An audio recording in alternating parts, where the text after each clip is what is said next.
तो कैसे हैं आप लोग?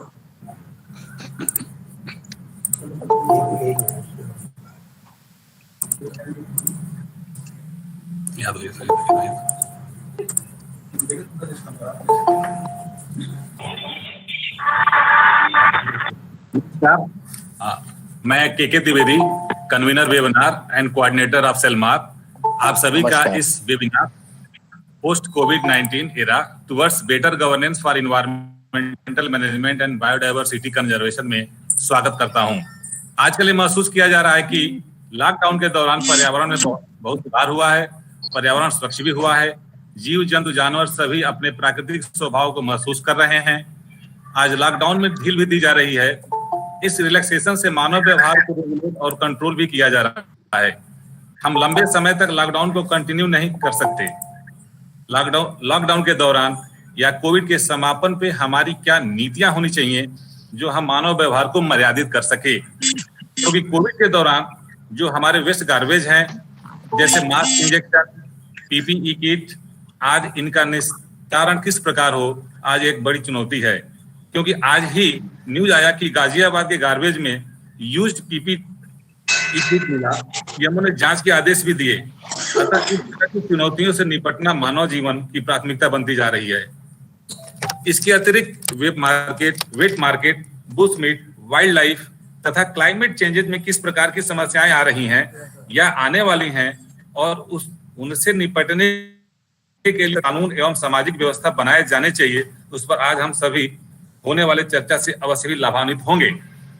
This webinar is presided over by the Honorable Vice Chancellor of the Gautam Buddha University, Professor Bhagwati Prakash Sharma. हमारे बीच वेबिनार के चीफ गेस्ट एवं की नोट स्पीकर श्रीमान गोपाल आर्या जी हैं, जो जुड़ चुके हैं। प्रोफेसर एनपी मलकानी सर, जो dean school and applied science Gautam Buddha university तथा वेबिनार के एडवाइजर भी हैं। वेबिनार के पैट्रॉन तथा लॉ स्कूल के डीन प्रोफेसर एस के सिंह सर हैं। आप सभी गणमान्यों का हम हार्दिक स्वागत तथा अभिनंदन करते हैं। वेबिनार में ऑनलाइन उपस्थित student, social worker, faculty members, head and dean of different departments and the university का हम सहृदय से स्वागत करते हैं, जो अपना बहुमूल्य समय निकालकर इस वेबिनार से जुड़े हुए हैं। माननीय कुलपति महोदय के अनुमति से वेबिनार के चीफ गेस्ट एवं कीनोट स्पीकर श्रीमान गोपाल आर्या जी का मैं हार्दिक स्वागत करता हूं। माननीय गोपाल आर्या जी वर्तमान में पर्यावरण संरक्षण गतिविधि के अखिल भारतीय संयोजक हैं। आपने 1980 में एमईएम इंजीनियरिंग कॉलेज जोधपुर से मैकेनिकल में बैचलर ऑफ इंजीनियरिंग की उपाधि प्राप्त की। आपने 15 वर्ष तक अखिल भारतीय विद्यार्थी परिषद में राजस्थान तथा दिल्ली क्षेत्र संगठन मंत्री रहते हुए राष्ट्र तथा समाज सेवा में अपना अभूतपूर्व योगदान दिया है। माननीय गोपाल जी से अनुरोध है कि कृपया आप आज के इस प्रासंगिक विषय पर प्रकाश डालते हुए अपने ज्ञानवर्धक विचारों से हम सभी को मार्गदर्शन करने का कष्ट करें। आदरणीय श्रीमान गोपाल आर्या जी। सभी को नमस्कार। इस वेबिनार में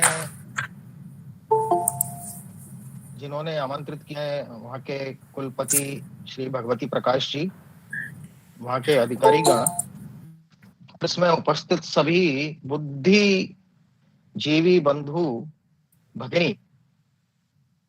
वैसे मैं बता दूं, मैं एक मैकेनिकल इंजीनियर हूं और पर्यावरण से मेरा बहुत ज्यादा संबंध नहीं था।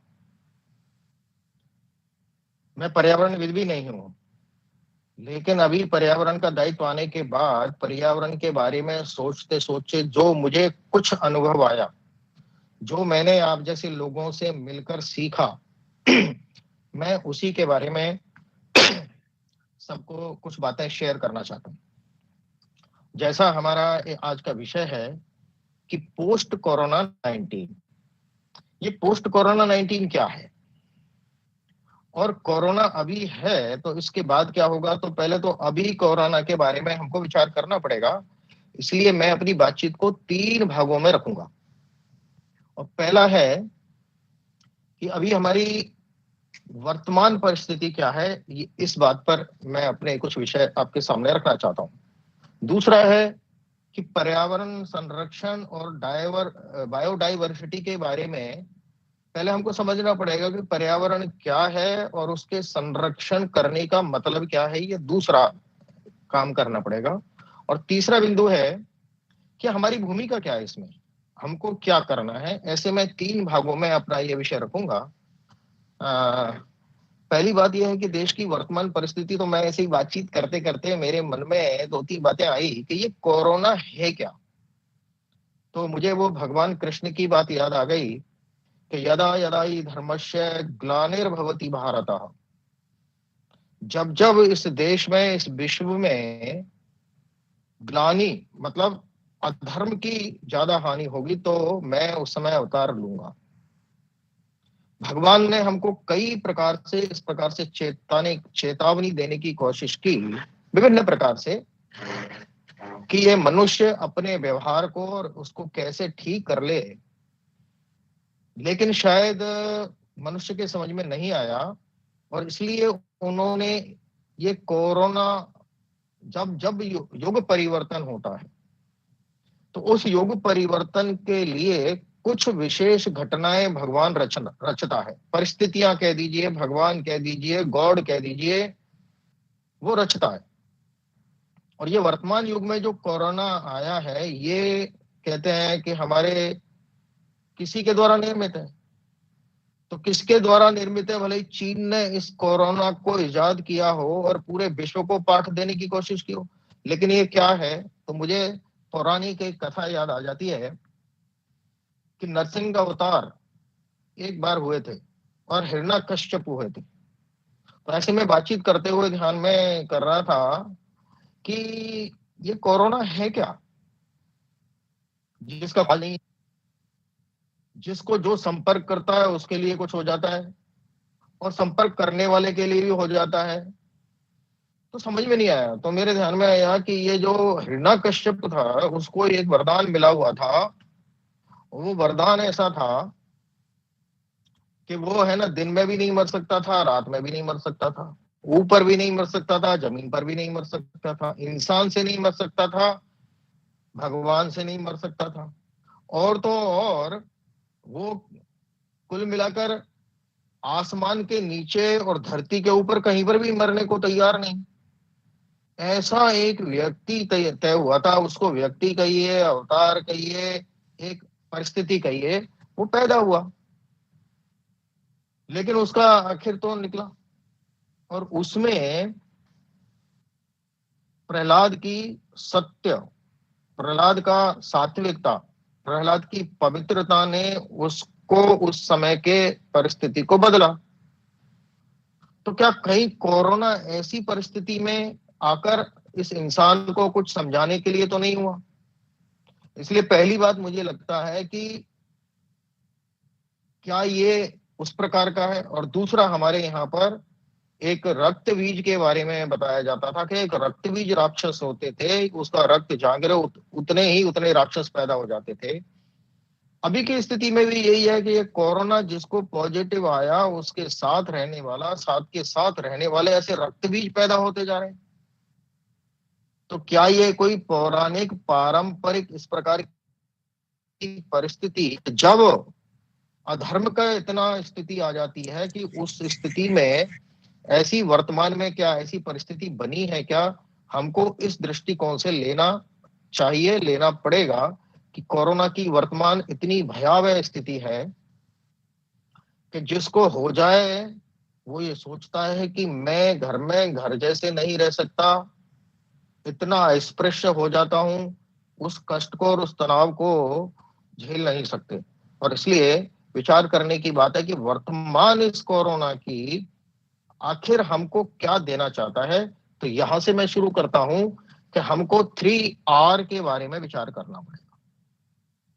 ये परिस्थितियां हमारे लिए निर्माण करती है। 3R का मतलब, इसने हमको कहा है कि भैया प्रकृति और इस सामाजिक व्यवस्थाओं को यदि भंग करेंगे, उसके लिए कोरोना ने एक रीसेट बटन हमको दिया है कि मैं रीसेट करना है हमको, और रीसेट करके हमको अपनी जिंदगी को रिडिफाइन कर, और और जिंदगी को रिफाइन करने के बाद उसको रीस्टार्ट करना पड़ेगा। तो मुझे लगता है कि कोरोना ने रीसेट बटन दबा दिया है और उसके कारण पूरे विश्व में इतने लोग, और ये भी बता दिया है कि कोई ताकतवर नहीं है जो अपने आप को बहुत ताकतवर, बहुत साधन संपन्न और मेडिकल व्यवस्थाओं में सर्वगुण संपन्न मान रहे आने वाले बड़े बड़े देशों को भी इसके सामने नतमस्तक होना पड़ा है। तो फिर आखिर शक्ति क्या है, ये विचार करने की आवश्यकता। तो उसने ये रिसेट बटन दबा दिया है कि अब आप देख लीजिए, समझ लीजिए, अपनी जिंदगी को रिडिफाइन कर लें। और इसलिए हमने रिडिफाइन किया। अब हमको रिडिफाइन करना है। इस कोरोना के काल में इतने दिन हमने रिडिफाइन करने के लिए, सोचने विचारने के लिए लगाए कि हम घर में रहकर और कितने न्यूनतम आवश्यकताओं में, मैं आगे वो लेने वाला हूं, तो उसको हम कैसे कर सकते हैं। जो व्यक्ति पहले बाहर के खाने के बिना नहीं कर सकता, मैं मजाक में एक बात, हमारे कुछ मित्र से हो गया है, वो कहने लगे कि जी घर में रहकर हमारा तो पेट खराब हो गया, क्योंकि यहाँ रोज 7 दिन में 7 दिन घर का खाना पड़ रहा है। हम 7 दिन में 5 दिन बाहर का खाना खाते थे, होटल का खाना खाते थे, हमारा पेट ठीक रहता था। घर का खाना खाने से पेट खराब होता है, ये रिडिफाइन करना पड़ेगा। नेचर के प्रति देखने का रिडिफाइन करना पड़ेगा। फैमिली बॉन्डिंग के लिए हमको क्या करना चाहिए, इसको रिडिफाइन करना पड़ेगा। और अभी जो ये आज का विषय है कि पोस्ट कोरोना, यानी हमको अपनी जिंदगी को रिडिफाइन करने के बाद रीस्टार्ट करना। अब रीस्टार्ट करने के पहले मैं मेरे मन की 4 बातें आपको बताना चाहता हूं। उसको बोलते हैं 4C। ये 4C के बारे में विचार करना पड़ेगा कि आज समाज के सामने 4 प्रकार की चुनौतियां हैं, संकट है, चुनौतियां कह सकते हैं। वो कैसे से आज के तारीख में, वो पहला C है क्राइसिस ऑफ पर्पज। आज के युवा के सामने, आज के व्यक्ति के सामने, आज के समाज के लोगों के सामने क्राइसिस ऑफ पर्पज है, कोई उद्देश्य नहीं है जीवन जीने का। और इसलिए क्राइसिस ऑफ पर्पज, इसके बारे में बात करेंगे। दूसरा बिंदु है क्राइसिस ऑफ ऑनरशिप, स्वामित्व का, कि ये मेरा है, ये अपना है, मैं इसके प्रति मेरा कोई वो है, इसलिए क्राइसिस ऑफ ऑनरशिप नहीं है। और तीसरा है क्राइसिस ऑफ ऑथेंटिसिटी, प्रमाणिकता नहीं है। और इसलिए आज एक क्राइसिस ऑफ ऑथेंटिसिटी भी है। और चौथा है क्राइसिस ऑफ रिलेशनशिप, यानी इनके प्रति हमारा कोई संबंध नहीं है, ऐसा है। और इसलिए मैं चारों के बारे में थोड़ी थोड़ी बात बताता हूं कि क्राइसिस ऑफ पर्पज का मतलब यह है कि आज हमारे सामने कोई उद्देश्य नहीं है। आज आजादी के पहले इस देश के नवयुवकों के मन में ये बात थी कि मुझे आजादी के लिए, देश के लिए अपनी जीवन जिंदगी लगा देनी है। जैसे कोई क्रांतिकारी बन रहा था, कोई समाज सुधारक बन रहा था, कोई ना कोई उसमें अपना जीवन लगाने की कोशिश करता कि मैं देश के लिए जीना है मुझे। आज आजादी के बाद इस देश के युवा और इस देश के व्यक्ति के सामने कोई भी उद्देश्य नहीं रहा, लक्ष्य नहीं रहा। और इसलिए उसने सोचा कि मैं और मेरा कैरियर और मेरा परिवार और मेरी सुख सुविधा ही सब कुछ है। और इसलिए वो मैं और मेरे स्वार्थ के अंदर भाग गया, लग गया। उसके सामने इस प्रकार के कोई उदाहरण भी पैदा नहीं हुआ। इसलिए विचार करने की आवश्यकता है कि क्राइसिस ऑफ पर्पज, ये दिशाहीनता, इसके बारे में हमको करना पड़ेगा। दूसरा है क्राइसिस ऑफ ऑनरशिप। ये क्राइसिस ऑफ ऑनरशिप का मतलब क्या है कि ये देश मेरा है, भारत मेरा देश है, ये कहने वाला, ये प्रतिज्ञा लेने वाला व्यक्ति भारत माता की जय बोलने के लिए दुखी हो जाता है। और इसलिए जिस सुजलाम सुफलाम भारत माता की हम बात करते हैं, उस सुजलाम सुफलाम भारत माता की आज हम गीत गा सकते हैं, वंदे मातरम गा सकते हैं। जिस सुजलाम सुफलाम भारत माता की बात करते हैं, आज वहां की गंगा मैली है। जिस सुजलाम सुफलाम भारत माता की कहते हैं, वहां की कोई नदी ठीक नहीं है। जिस भारत माता की बात करते हैं, उसके वक्ष को खोद कर इतना पानी हमने निकाल लिया कि जमीन में 2000 फीट नीचे पानी, अपने देश का पहला एक शहर हो गया, उसको कहते हैं चेन्नई। चेन्नई में अंडरग्राउंड वाटर खत्म हो गया, तो अपनापन नहीं रहा। और इसलिए ये crisis of authenticity, crisis of ownership नहीं रही, और क्राइसिस ऑफ ऑथेंटिसिटी का मतलब हम अपने इसके लिए प्रमाणिक नहीं रहे। और इसलिए इस प्रमाणिकता को प्राप्त करने के लिए हमें विचार करना पड़ेगा कि आज इस देश के साथ सबसे बड़ा कोई घात करता है, द्रोह करता है, तो बाहर का नहीं होता, वो इसी देश का होता है। ये क्राइसिस ऑफ ऑथेंटिसिटी भी हमारे यहाँ पर नहीं है, और क्राइसिस ऑफ रिलेशनशिप, ये हमारा सबसे इंपॉर्टेंट बात है कि हम हिंदू समाज के लोग, हम इस देश के लोग अपनी रिलेशनशिप खत्म कर भूल गए कि ये प्रकृति मेरी है, ये देश मेरा है, इस देश में रहने वाले लोग मेरे हैं, इसके लिए मेरी कोई कर्तव्य है क्या? और ये वसुधैव कुटुंबकम का जो भाव लेकर चलने वाला देश, माता भूमि पुत्रो अहम प्रतिज्ञा का भाव लेने वाला देश, और सर्वे भवन्तु सुखिने का बात लेने वाला देश, आज इस प्रकार की स्थिति आ गया, मैं, मेरा परिवार, मेरे स्वार्थ तक सिमट कर रह गया। और इसलिए सस्टेनेबल कंजम्पशन के बारे में हमको विचार करना पड़ेगा। इसलिए यह विचार करने की आवश्यकता है कि इन 4 क्राइसिस को लेकर अपने देश की मनस्थिति, व्यक्तियों की मनस्थिति हमें समझनी पड़ेगी, और वहां पर इनके प्रति संबंध, इनके प्रति हमारा क्या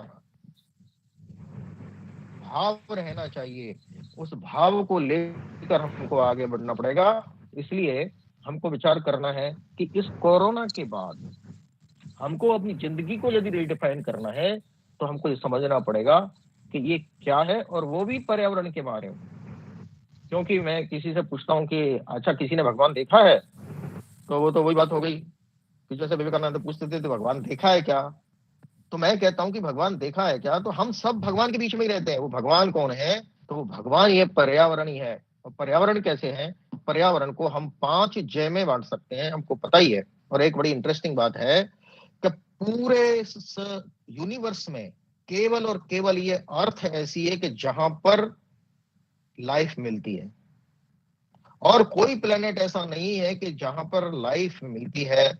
क्यों? और खोज जारी है, कोई मंगल पर देख रहा है, कोई चंद्रमा पर लाइफ को खोज रहा है। तो ये जीवन इस केवल पृथ्वी पर ही क्यों है, हमको विचार करना होगा, क्योंकि पृथ्वी पर पर्यावरण है।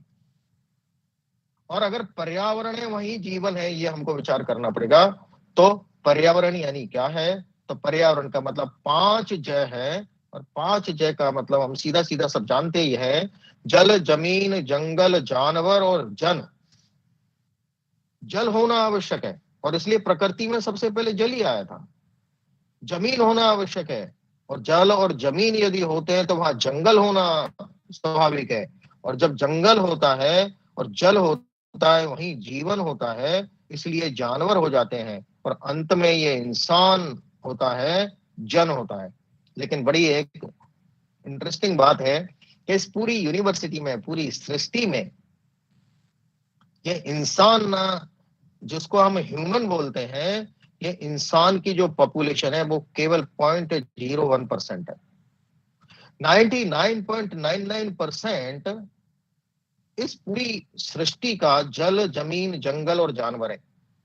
केवल 0.01% ये इंसान है। और देखिए कितनी आश्चर्य की बात है कि कोरोना ने इस बात को सिद्ध कर दिया कि 0.01% इंसान यदि केवल 1 महीने के लिए अगर घर में बैठ जाता है, या अपनी आवश्यकताओं को सीमित कर देता है, या समझ जाता है, तो एयर क्वालिटी इंडेक्स बढ़ जाता है। आप सोचिए, जिस दिल्ली का एयर क्वालिटी इंडेक्स 500 to 600 मैंने देखा है, वो इस कोरोना काल के अंदर केवल 55 to 60 रह गया। आखिर कैसे हुआ? तो क्या ये जल, जमीन और जंगल और जानवर इसको, पर्यावरण को प्रदूषित करते हैं क्या? चिंतन का विषय है। और इसलिए कौन करता है, वहां पर आना पड़ेगा।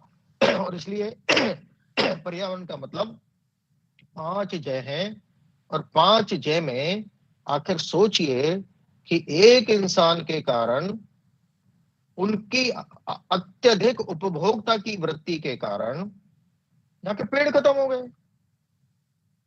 मैं आपको जानकारी के लिए बता दूं कि जिस पेड़ के बारे में हम बात करते हैं, वृक्ष के बारे में बात करते हैं, वृक्षारोपण के बारे में बात करते हैं, आज पूरे विश्व के अंदर 5 करोड़ वृक्षारोपण प्रति वर्ष होता है, लेकिन दुर्भाग्य से 10 करोड़ पेड़ काट लिए जाते हैं। और उसका परिणाम क्या है कि as per WHO report norms 422 trees per head चाहिए, 422 पेड़ प्रति व्यक्ति होने चाहिए, लेकिन आज भारत की अगर बात करें तो केवल 28 ट्रीज पर हेड है। केवल 28 पेड़ प्रति व्यक्ति अगर जिस धरती पर होंगे, आप सोचिए हम बायोडायवर्सिटी की कल्पना करेंगे। वो बायोडायवर्सिटी जहां पक्षी रहते हैं, पशु रहते हैं, और पशु पक्षियों के घर हमने उजाड़ दिए हमारे घर बनाने के लिए। हम अपने घर को बनाने के लिए पशु पक्षी के घर उजाड़ देते हैं और फिर कहते हैं कि बायोडायवर्सिटी का कंजर्वेशन होना चाहिए। कैसे होगा? बहुत सारी प्रजातियां खत्म हो गई, बहुत सारे जानवर खत्म हो गए, और अगर वो जानवर घूमते हुए शहर में आ जाते हैं तो उसके घर को उजाड़ने का जिम्मा तो इस इंसान ने लिया ना। इसलिए विचार करना पड़ेगा कि क्या हम पेड़ के बारे में विचार करेंगे। और पेड़ कम है, 1/10 पेड़ है, यानी ग्रीन कारपेट एरिया 33% होना चाहिए, लेकिन आज 20-21% है, 22% की कोशिश की जा रही है। हम वृक्षारोपण कहते हैं, कर रहे हैं, तो विचार करना पड़ेगा। मैं मजाक की मैं एक बात और कहना चाहता हूं, जब पेड़ की बात चल पड़ी तो हम विचार करते हैं कि जब पेड़ के बारे में बात करते हैं तो मैं ऐसे ही लोगों से, आप जैसे लोगों से मजाक में पूछता हूं कि भाई हम अपना लाइफ इंश्योरेंस तो सब कराते हैं, लेकिन किसी ने डेथ इंश्योरेंस करा रखा है क्या? तो लोग एकदम टेंशन में आ जाते हैं कि ये डेथ इंश्योरेंस कहां से ले आए आप, अच्छी भली बातें करो, ये डेथ की बातें कहां से आ गई। लेकिन विचार करने की आवश्यकता है कि हम जिस संस्कृति में पले हैं, हमको मृत्यु के समय भी कम से कम 2 पेड़ की आवश्यकता होती है, 5 क्विंटल लकड़ी चाहिए। जब हमारा बच्चा पैदा होता है, बच्चा पैदा होते ही हमारे दिमाग में आता है ये पढ़ाई क्या करेगा, इसको रहने के लिए क्या होगा, बाकी सब व्यवस्थाएं करते हैं। क्या कभी विचार किया कि जब हम मृत्यु को प्राप्त होंगे, क्या हमने अपनी जिंदगी में 4-5 पेड़ लगाए हैं? और यदि नहीं लगाए हैं तो आपको क्या हक है कि आपको 2 पेड़ तो केवल मृत्यु के समय चाहिए, पूरे जीवन में आप फर्नीचर किसी की भी आवश्यकता के लिए आपको चाहिए, कहां से आएंगे? क्या भगवान देगा? भगवान तो देने को तैयार है, लेकिन हमने विचार करना पड़ेगा। इसलिए जब हम पर्यावरण की बात करते हैं, और मैंने कहा पर्यावरण को, ऐसे हम पानी के बारे में भी मैं थोड़ी सी बात बताऊंगा, लेकिन यही भगवान है, मैं जो कह रहा था, जिसको हम 24 आवर्स उसको कहते हैं कि भगवान के बिना जिंदा नहीं रह सकते। आप कल्पना करिए कि यदि क्षिति जल पावक गगन समीरा, जो पंच तत्व से हम बने हुए हैं ऐसा कहते हैं, उसमें अगर क्षिति जल पावक 5 तत्वों में से अगर एक तत्व की कहीं कमी हो जाए तो हम जिंदा नहीं रह सकते। और इसी को भगवान बोला है, भैसे भूमि जैसे गगन, नैसे नीर यानी पानी, वैसे वायु, ऐसे अग्नि। और इसलिए विचार करना पड़ेगा कि हम ये पंच तत्व को भगवान जब तक नहीं मानेंगे, भगवान मतलब गॉड मानिए, शक्ति मानिए, प्रकृति मानिए, अगर इसके बारे में हमने इस प्रकार से चिंतन नहीं किया, उससे उस प्रकार के संबंध नहीं बनाए, तो हमें बड़ी दिक्कत आने वाली है। और इसलिए जैसे मैंने पेड़ के बारे में कुछ बातें बताई, मैं आपको पानी के बारे में बताना चाहता हूं। और चूंकि सुधी जन है, यहाँ पर आज ये विषय आया ही है, तो पानी के बारे में जरूर मैं कुछ डाटा आपको देना चाहता हूं कि जिस सुजलाम सुफलाम भारत माता की बात करते हैं, आज वहां पीने का पानी नहीं है, और भगवान पीने का पानी पूरा देता है। मैं आपको बड़ी इंटरेस्टिंग बात बताता हूं कि चेरा पूंजी में प्रतिवर्ष 11.43 मीटर्स रेन वाटर होता है, रेनफॉल होता है। 11.43 मीटर्स पर ईयर जहां पर रेनफॉल होता है, वहां पीने का पानी नहीं है। लेकिन बड़ी मजेदार वाली बात यह है कि जिस जैसलमेर और बाड़मेर में सबसे कम रेनफॉल होता है, बरसात होती है, वहां केवल 21 centimetres only, 21 centimetres in a year rainfall होता है, वहां 12 महीने पीने का पानी है। अब आप सोचिए, शिमला में पीने के पानी की कमी, देहरादून में पीने के पानी की कमी, चेन्नई में पीने के पानी की कमी, और पानी की कमी ही नहीं तो और नीचे के पानी को भी हमने खींच के इतना कर दिया कि अंडरग्राउंड वाटर ही खत्म हो रहा है। तो ये ड्रिंकिंग वाटर पीने के लिए नहीं, आखिर सोचिए, चेरापूंजी में इतना पानी होने के बाद पीने को नहीं, और जहां पर सबसे कम रेनफॉल होता है वहां पर पीने का पानी क्यों? क्योंकि वहां पानी के प्रति देखने का और आवश्यकता और मैनेजमेंट, तीनों का दृष्टिकोण बदल गया। एक एक बूंद की कीमत तो वही जानता है जहां पर कमी होती है। हमें विचार करना पड़ेगा, जो रेन वाटर आता है वो बह जाता है, इसको हम आगे, हमारी भूमिका क्या है। लेकिन पानी के बारे में दूसरी इंटरेस्टिंग बात यह है कि पूरे यूनिवर्स में जितना पानी है, टोटल अमाउंट ऑफ वाटर, उसका 97% ऑफ वाटर सी वाटर है। वो हमारे पीने योग्य नहीं है, काम आने योग्य नहीं है। 2% ग्लेशियर्स में जमा हो जाता है, और 1% पानी हमारा ड्रिंकिंग वाटर होता है। ड्रिंकिंग वाटर नहीं कहेंगे उसको, रॉ वाटर कह सकते हैं, जो हम अपने यूज में ले सकते हैं। और उस 1% का 70% पानी एग्रीकल्चर में चला जाता है, वहां पर भी पानी सॉफ्ट वाटर चाहिए। 22% कारखानों में, फैक्ट्रीज में, इंडस्ट्रीज में चला जाता है। 6% हाउस होल्ड में, हमारे नहाने धोने, खाने और हमारी कार और फर्श धुलने में चला जाता है। केवल और केवल 1% पानी हमारा ड्रिंकिंग वाटर होता है। अब विचार करिए कि अगर 10,000 लीटर पानी यूनिवर्स से चलता है, तो हमको ड्रिंकिंग वाटर के लिए केवल 2 लीटर पानी ड्रिंकिंग बचता है। अब पीने के पानी की कीमत को यदि विचार करें, तो हमको विचार करना पड़ेगा कि हम वो 2 लीटर पानी का मतलब 1 लीटर पानी is equal to 5,000 litres of universe water.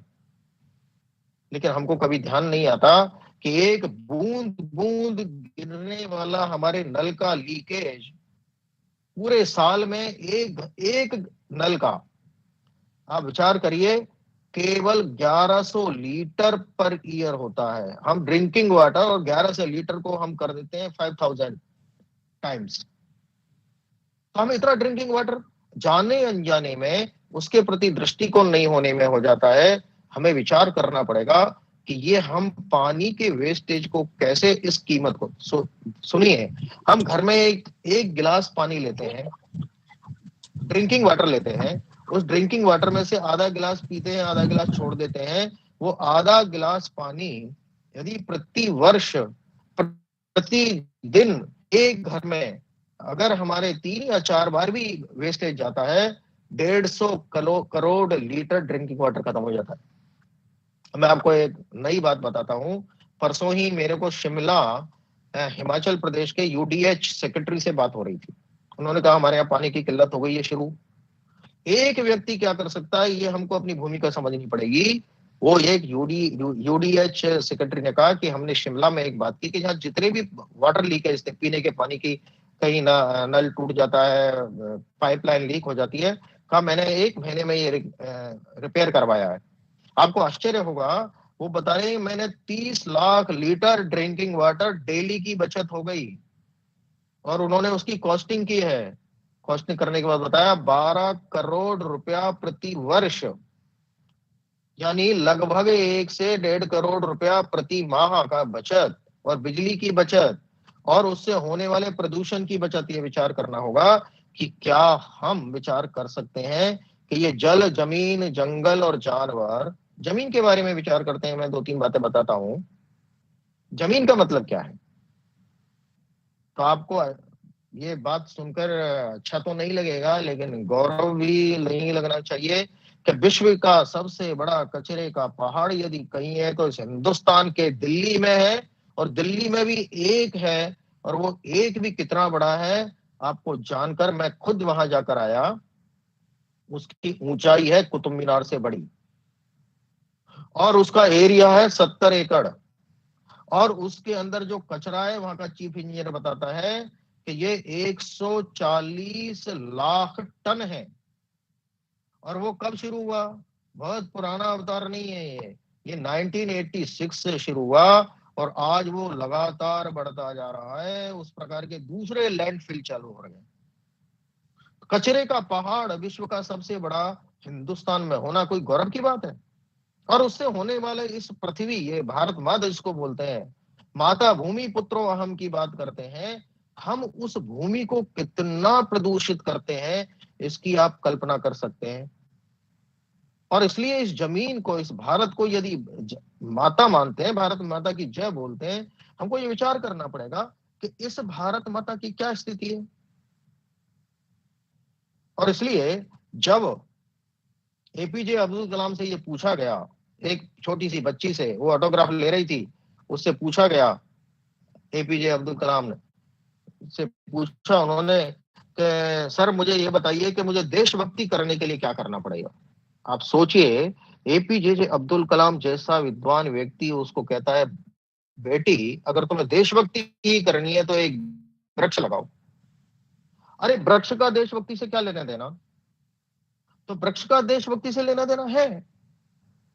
और इसलिए एपीजे अब्दुल कलाम का एक वृक्ष एक बेटी के लिए नहीं है, वो एक वृक्ष कई पीढ़ियों के लिए है। और इसलिए मजाक में हमारे यहाँ एक वो कहते हैं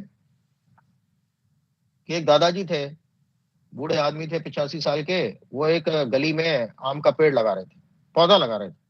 छोटे बच्चे आए, उन्होंने कहा कि भाई आपने ये बताइए कि क्या कर रहे हो?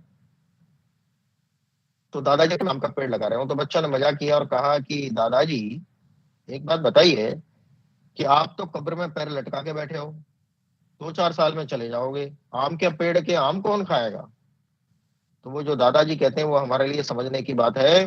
वो कहने लगे, बेटा मैं जिस आम के पेड़ खा रहा हूं वो मेरे दादाजी ने लगाए थे, अब ये आम का पेड़ लगाऊं या नहीं लगाऊं तुम बचाओ, तुमको खाना है कि नहीं खाना है। आपको हमको विचार करना पड़ेगा कि हम अगली पीढ़ी को क्या दे के जाने वाले हैं।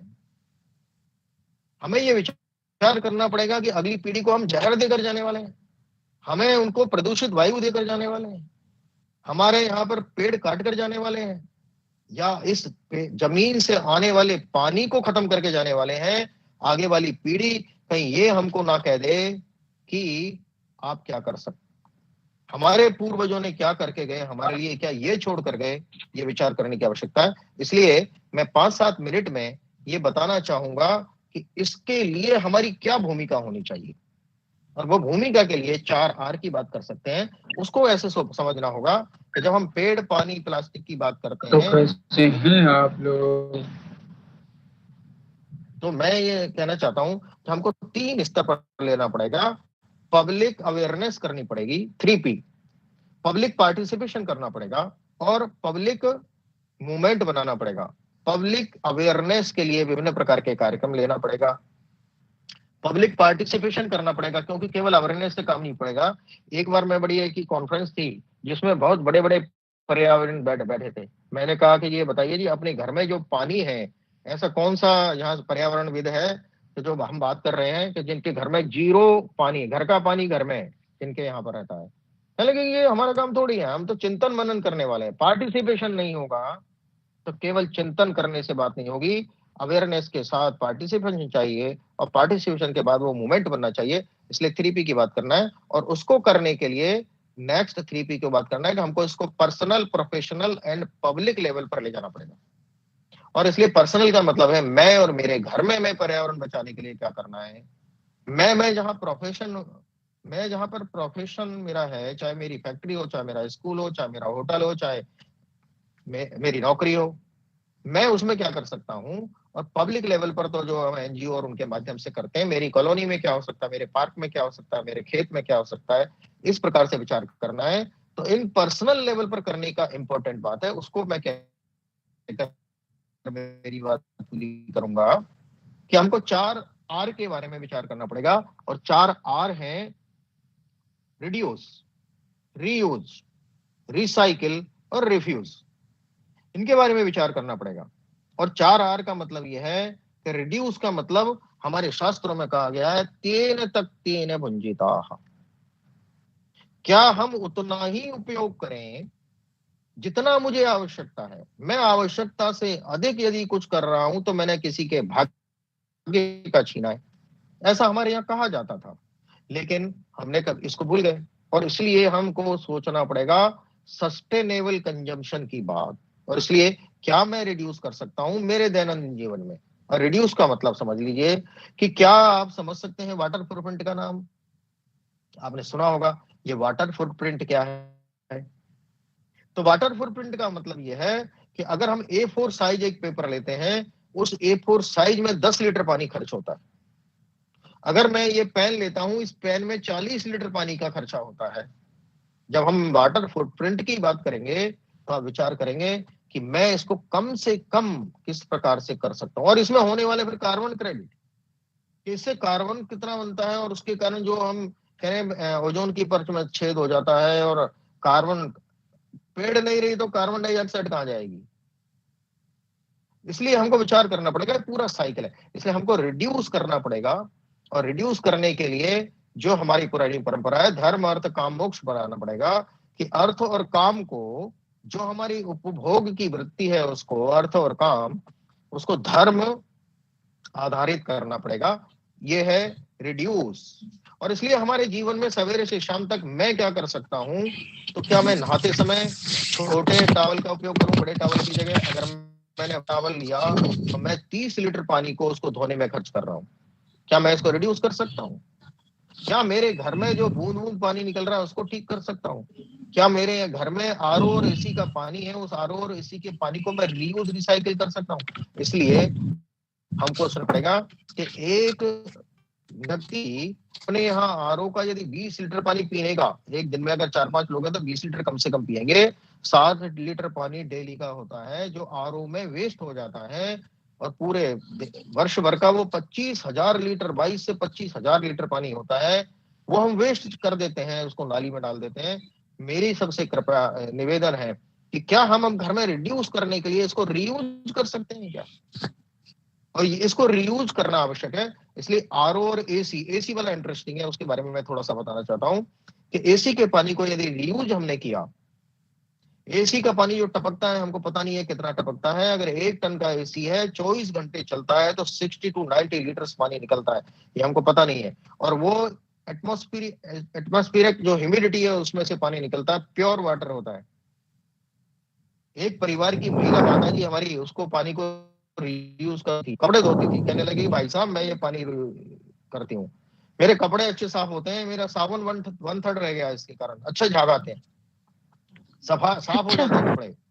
तो हम क्या एसी और आरओ के पानी को कैसे रीयूज कर सकते हैं? रोज का 50 से 100 लीटर, 150 लीटर, 200 लीटर पानी बचा सकते हैं। क्या हमको रीयूज कर सकते हैं क्या? और बहुत सारी चीजों का रिसाइकिल, और ये रिसाइकिल की बात बता के मेरी बात पूरी करता हूं कि हम रिसाइकिल करने के लिए क्या हमारे यहाँ पॉलीथीन और प्लास्टिक में अंतर करना पड़ेगा। पॉलीथीन का मतलब सिंगल यूज पॉलीथीन, या जिसको नॉन सेलेबल पॉलीथीन प्लास्टिक बोलते हैं, कि जिसको बिकती नहीं है, उसका कोई रिसाइकिल नहीं होता, वो पड़ी रहती है, और वो हजारों टन डेली यहाँ पर इस जमीन पर पड़ती है।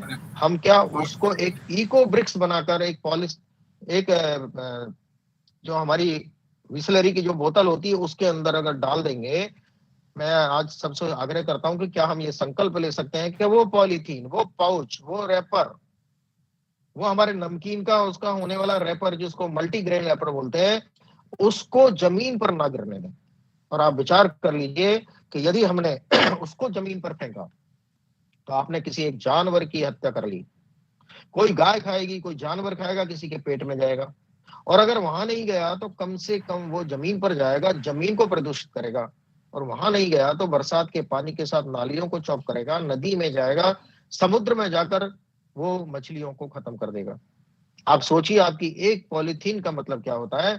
हम अपने घर का एक भी पॉलीथीन का दाना बाहर जमीन पर ना गिरने दें। मेरा सबसे आग्रह है, उसको बोतल में डाल दीजिए, एक बोतल में भर दीजिए। 1 लीटर की एक बोतल में लगभग 350 ग्राम्स पॉलीथीन आ जाती है, और एक सामान्य परिवार में 1 महीने में वो बोतल भरती है। और आपको आश्चर्य होगा, उसके अंदर जाने वाली जो वो पॉलीथीन है वो 100 स्क्वायर फीट जमीन पर पॉल्यूशन करती थी, वो केवल 2 इंच बाई 2 इंच की एक बोतल में आ जाएगी। भले ही उसको, उसके लिए रिसाइकिल के लिए बहुत सारी चीजें होने लगी है, वो भी हो जाएगा इको ब्रिक्स। तो क्या हम रिसाइकिल के लिए हम इको ब्रिक्स बना सकते हैं? पॉलीथीन को जमीन तक जाने नहीं देने का संकल्प ले सकते हैं क्या?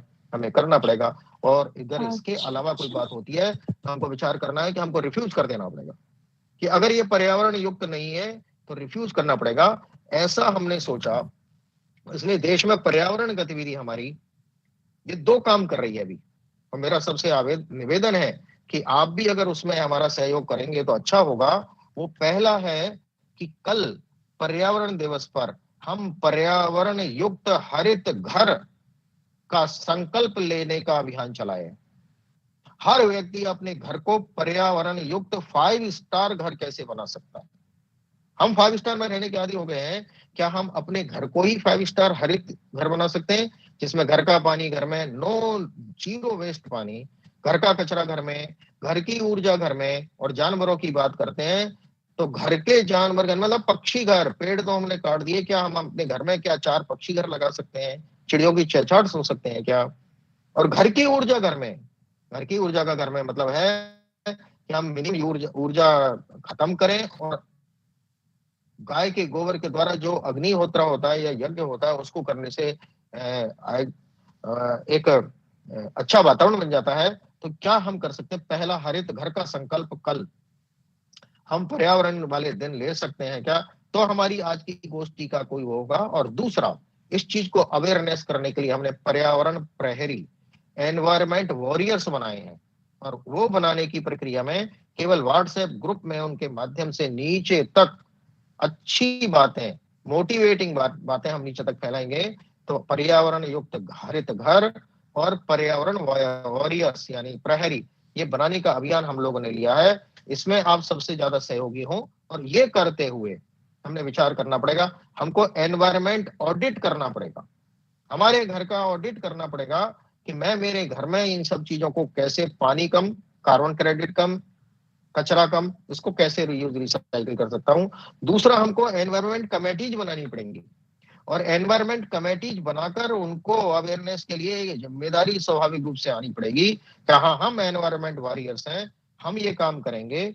इसको सामाजिक तौर पर लेना पड़ेगा। हमारे पास बहुत सारे बंधु ऐसे हैं कि जो सरकार के तौर पर इसको करना चाहते हैं, सरकार के द्वारा हो उसका कोई बात नहीं है, लेकिन हमने ये पर्यावरण गतिविधि सर्वेशाम अविरोधेन, सर्वस्पर्शी सर्वव्यापी है, किसी का कोई इसमें विरोध नहीं है। सबको इसमें सहभागी बनाते हुए, जागरूक करते हुए इसके साथ जोड़ेंगे। मुझे लगता है कि यही मेरा निवेदन है कि आज वर्तमान परिस्थिति में हमारी भूमिका हमको 4R से खत्म करनी पड़ेगी। और इसलिए हम व्यक्तिगत जीवन को, खुद के और खुद के परिवार को कैसे कर सकते हैं, मैं प्रोफेशनली जहां पर हूं वहां पर कैसे कर सकते हैं, ये करेंगे तो मुझे लगता है कि अपने को भगवान की प्राप्ति हो जाएगी। मतलब हम सुख समृद्धिशाली रहेंगे, हमारे आगे आने वाली पीढ़ी भी इसमें सुख समृद्धिशाली रहेगी। इतना कहकर मैं मेरे बात को विराम करता हूं। मैंने शायद समय ज्यादा लिया, उसके लिए क्षमा करें। कोई बात हो तो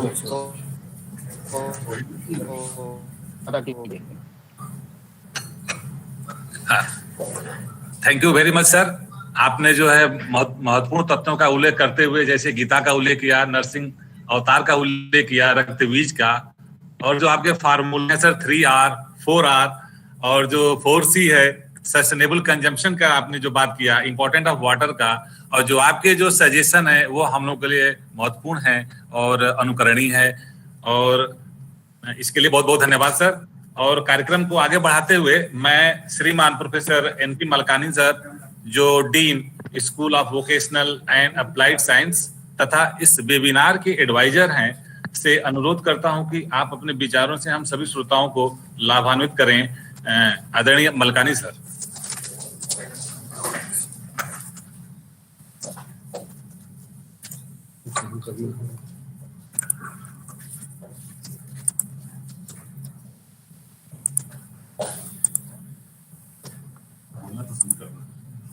शुरू कर दूं?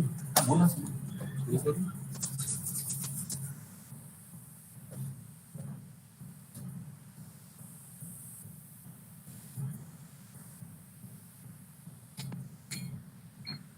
तो कैसे हैं आप लोग?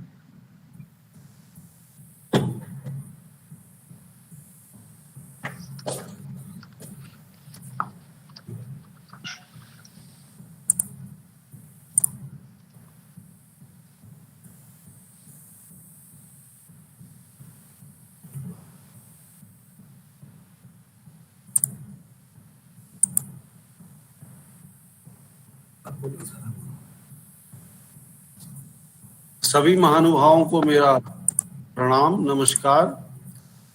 आदरणीय कुलपति महोदय जो इस वेबिनार की अध्यक्षता कर रहे हैं, आदरणीय गोपाल आर्या जी इन्होंने की एक व्यवहारिक भाषण अभी दिया जो हम सब लोगों के लिए एक मार्गदर्शन का कार्य करेगा, और सभी पार्टिसिपेंट्स। मेरा फोकस इस लेक्चर में governance challenges for environmental management and biodiversity conservation है। मेरा यह मानना है कि जो एनवायरनमेंट की जितनी भी समस्याएं हैं, जितनी भी प्रॉब्लम्स हैं, they all are related to behaviour and governance. अगर हमारा बिहेवियर रेस्पॉन्सिबल हो तो हम एनवायरनमेंट की कंजर्वेशन और बायोडाइवर्सिटी कंजर्वेशन के बारे में स्वतः ही सोचें।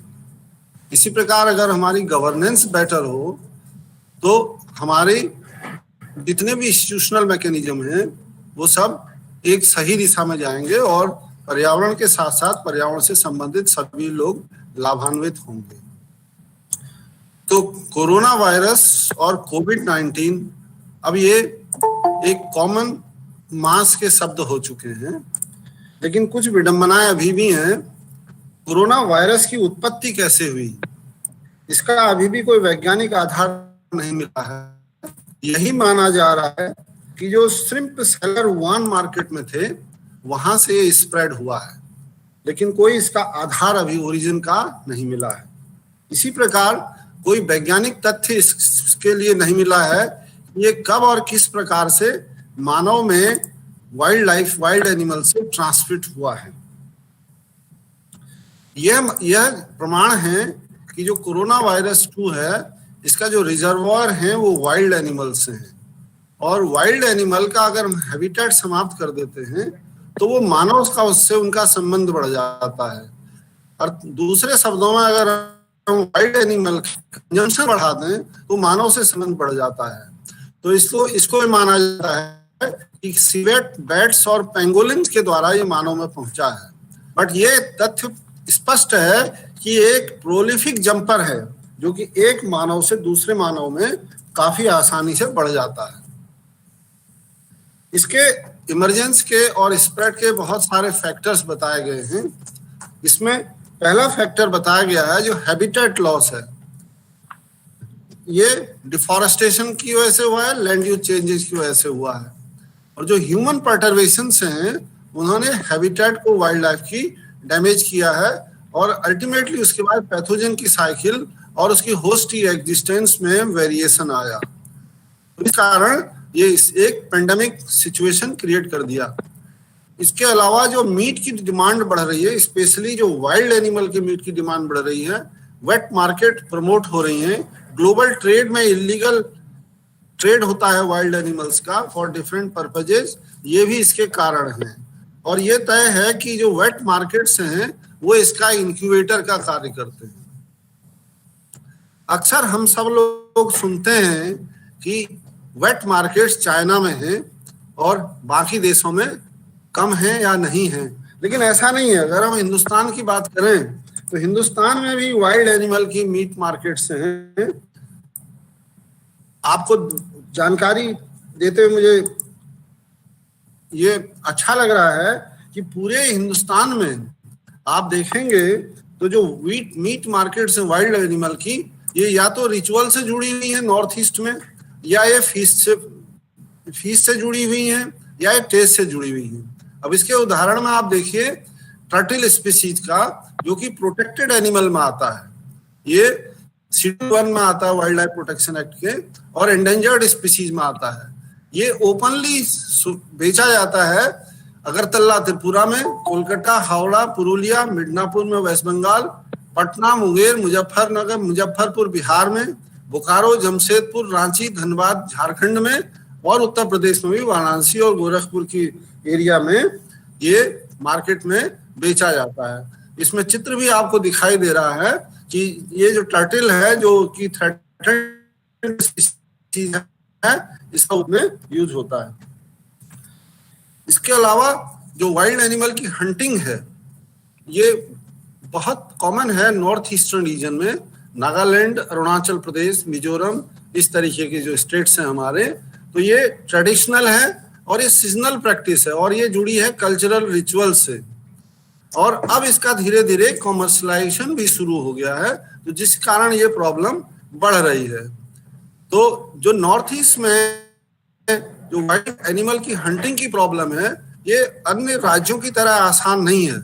ये एक कॉम्प्लेक्स प्रॉब्लम है जिसमें मार्केट, परंपराएं, ट्रेडिशन, कंजर्वेशन इथोज और लॉ सम्मिलित रूप से इसको इन्फ्लुएंस करते हैं।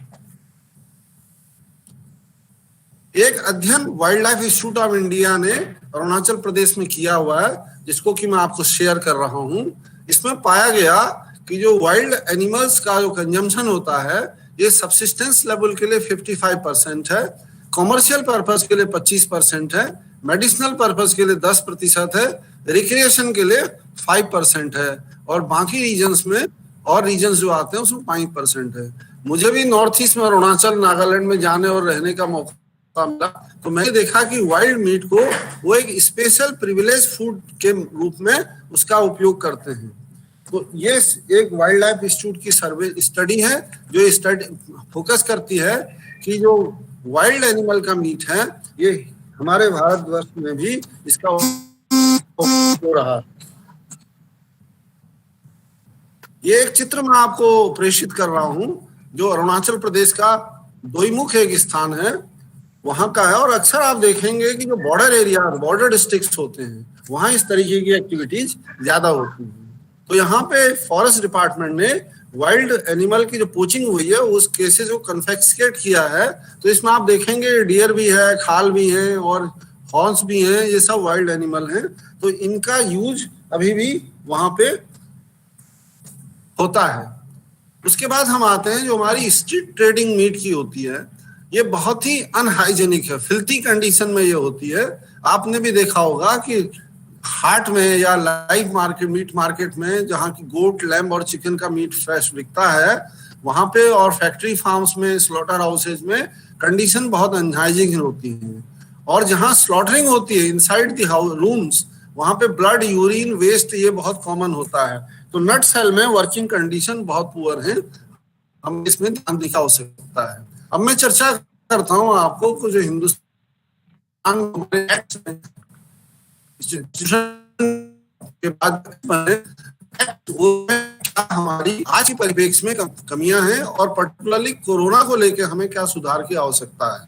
तो वाइल्ड लाइफ प्रोटेक्शन एक्ट ये सबसे पुराना एक्ट है हिंदुस्तान का, ये 1972 बना था। उसके बाद इसमें अमेंडमेंट हुए हैं, लेटेस्ट अमेंडमेंट 2013 में हुआ है। तो इसकी जो मेजर लिमिटेशन है, इस एक्ट को आप privately owned wild life habitat में इंप्लीमेंट नहीं कर सकते। तो meaning here by this act can be implemented at all in the northeastern region because in that region the entire forest is with the private sector। जैसे कि हम लोग खेती करते हैं, खेती प्राइवेट प्रॉपर्टी होती है, इसी प्रकार नॉर्थ ईस्ट में जो ट्राइब्स हैं या उनके क्लान्स, सब क्लान हैं, उनके अपने फॉरेस्ट हैं। तो गवर्नमेंट ओन फॉरेस्ट ओनली 6% है, तो वाइल्ड लाइफ एक्ट केवल 6% में इंप्लीमेंट होता है, 94% में इसका इम्प्लीमेंटेशन नहीं हो सकता है। तो हमें इस डायमेंशन में सोचने की आवश्यकता है कि हम कौन से एक्ट वहां पे इम्प्रूव लगाएं, या जो कस्टमरी लॉज है उसको किस तरीके से हम इम्प्रूव करें ताकि हमारी इस तरीके की एडवर्सिटीज को हम ओवरकम कर सकें। दूसरी जो वाइल्ड लाइफ एक्ट में है, इसका फोकस बेसिकली वाइल्ड एनिमल पर है। It speaks very less about the plant species, और ये प्लांट स्पीसीज जो हैं ये फूड रिसोर्स का काम करती हैं हर्बीवोर्स के लिए, हिरन वगैरह के लिए, और मेडिसिनल वैल्यू का काम करती हैं कार्निवोरस पॉपुलेशन के लिए। तो हमें वाइल्ड लाइफ एक्ट में प्लांट स्पीसीज के भी इंटीग्रेट करने की आवश्यकता है। प्लांट स्पीसीज के प्रोटेक्शन के लिए इंडिया में अभी भी कोई एक्ट नहीं है। जो बायोडाइवर्सिटी एक्ट है वो बायोडाइवर्सिटी एज ए होल उसको प्रोटेक्ट करता है।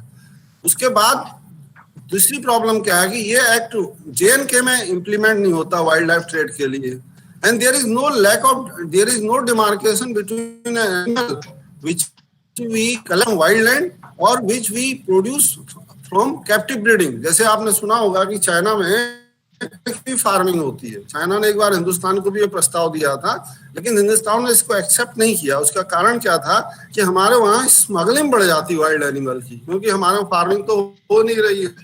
तो इस मान लीजिए फार्मिंग किया जाए वाइल्ड एनिमल की, तो उस केस में ऐसा कोई टेक्निकल डिमार्केशन नहीं है कि ये वाइल्ड लैंड से आई है या कैप्टिव फार्मिंग से आई है। उसके बाद जो सबसे बड़ी ड्रॉबैक है वो पेनल्टीज हमारे वाइल्ड लाइफ एक्ट में बहुत ही माइल्ड हैं।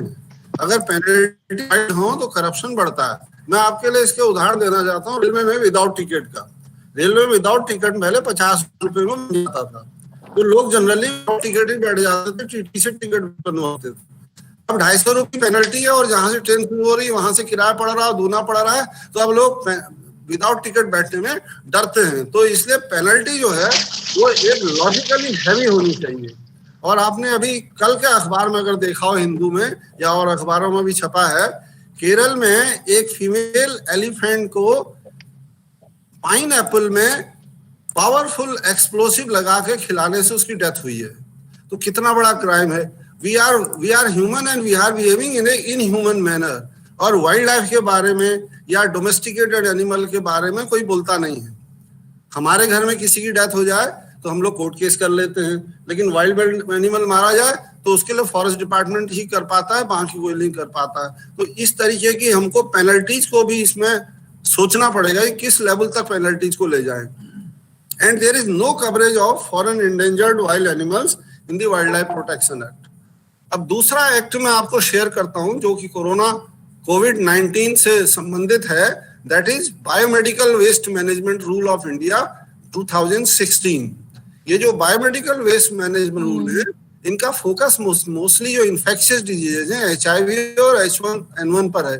Corona was not known to anybody by that time, तो this needs revision in the light of corona. और सबसे इंपॉर्टेंट बात इसमें है, जो कोविड का जो वेस्ट है, it should not go in the general bins, otherwise it will lead to hazardous consequences. तो इस जो बायोमेडिकल वेस्ट मैनेजमेंट रूल है, इसमें भी हमको सोचने की आवश्यकता है। अब हम बात करते हैं कि क्या अवसर हमको कोरोना वायरस के इन्फेक्शन से या कोविड-19 से मिलते हैं, हम अपनी गवर्नेंस को बेटर बना सकें। तो किसी भी गवर्नेंस का ये बेसिक होता है कि वो पब्लिक पार्टिसिपेशन को प्रमोट करे और उसके लिए सिस्टम ट्रांसपेरेंट रहे। जैसे हमारे देश में RTI लाया गया, RTI लाने से ट्रांसपेरेंसी क्रिएट हुई, तो हमें और ट्रांसपेरेंट सिस्टम बनाने की आवश्यकता है ताकि पब्लिक का पार्टिसिपेशन हो सके वाइल्ड लाइफ मैनेजमेंट में और एनवायरमेंटल कंजर्वेशन में। एनवायरमेंटल लॉज, पर्टिकुलरली जो वाइल्ड लाइफ से रिलेटेड लॉज हैं, फॉरेस्ट से रिलेटेड लॉज हैं, बायोडाइवर्सिटी से रिलेटेड लॉज हैं, मेडिकल वेस्ट, बायोमेडिकल वेस्ट से रिलेटेड लॉज हैं, इनको हमें एक नई थिंकिंग, नई सोच से दोबारा इसका अध्ययन करके इनको सुधार करने की आवश्यकता मुझे लगती है। ये एक अपॉर्चुनिटी कोविड-19 से मिलती है हमें। रेगुलर जो ट्रेडिशनल हंटिंग है, इसको रेगुलेट करने की आवश्यकता है। अब जो ट्रेडिशनल हंटिंग है, नागालैंड में जैसे हंटर और गैदरर सोसाइटीज हैं, ट्रूली हंटर सोसाइटी तो अब हमारे देश में एग्जिस्ट नहीं करती है, barring few in Andaman Nicobar, but hunter और गैदरर अभी भी एग्जिस्ट करती हैं। तो उनके ट्रेडिशन और कल्चर से ये चीजें रिली हैं, तो एक जनरेशन तक ये चीजें समाप्त नहीं होती हैं, दूसरी जनरेशन में भी इनका कुछ प्रभाव रहता है। तो मेरा अपना सोच ये है कि जो कम्युनिटी रिजर्व्स का जो प्रोग्राम गवर्नमेंट ने चलाया है, उस प्रोग्राम को प्रमोट किया जाए और उसको इकोनॉमिक इंसेंटिव्स के द्वारा फैसिलिटेट किया जाए। जो अच्छा कार्य कर रहे हैं उनको इकोनॉमिक इंसेंटिव दिया जाए और जो नहीं कर रहे हैं उनको सुधारने के प्रयास किया जाए और पनिश भी किया जाए अगर आवश्यकता पड़ती है। और साथ ही साथ अवेयरनेस प्रोग्राम चलाने की बहुत आवश्यकता है, जो कि अभी हमारे मुख्य अतिथि महोदय ने भी अपने बात में कही थी। वाइल्ड लाइफ कंजर्वेशन को हमें सोचना है और पोचिंग और पजेशन को भी इसमें सोचना है और इनको हमको एक क्रिमिनल ऑफेंस के रूप में कंसीडर करने की आवश्यकता है। जब तक इनको क्रिमिनल ऑफेंस के रूप में कंसीडर नहीं करेंगे तो ये प्रॉब्लम बढ़ेगी। और पहले की बात कर चुका हूँ, सीवियर पेनल्टीज बहुत जरूरी है और उसके बाद एनवायरमेंटल सर्वेलेंस, ये बहुत इंपॉर्टेंट है। आप पता होगा कि की बात होती है, जो डेवलपमेंट प्रोजेक्ट्स होते हैं उसका फंडिंग है, और एक्चुअल फील्ड में क्या हो रहा है उसकी मॉनिटरिंग ऑलमोस्ट नेग्लिजिबल सी है।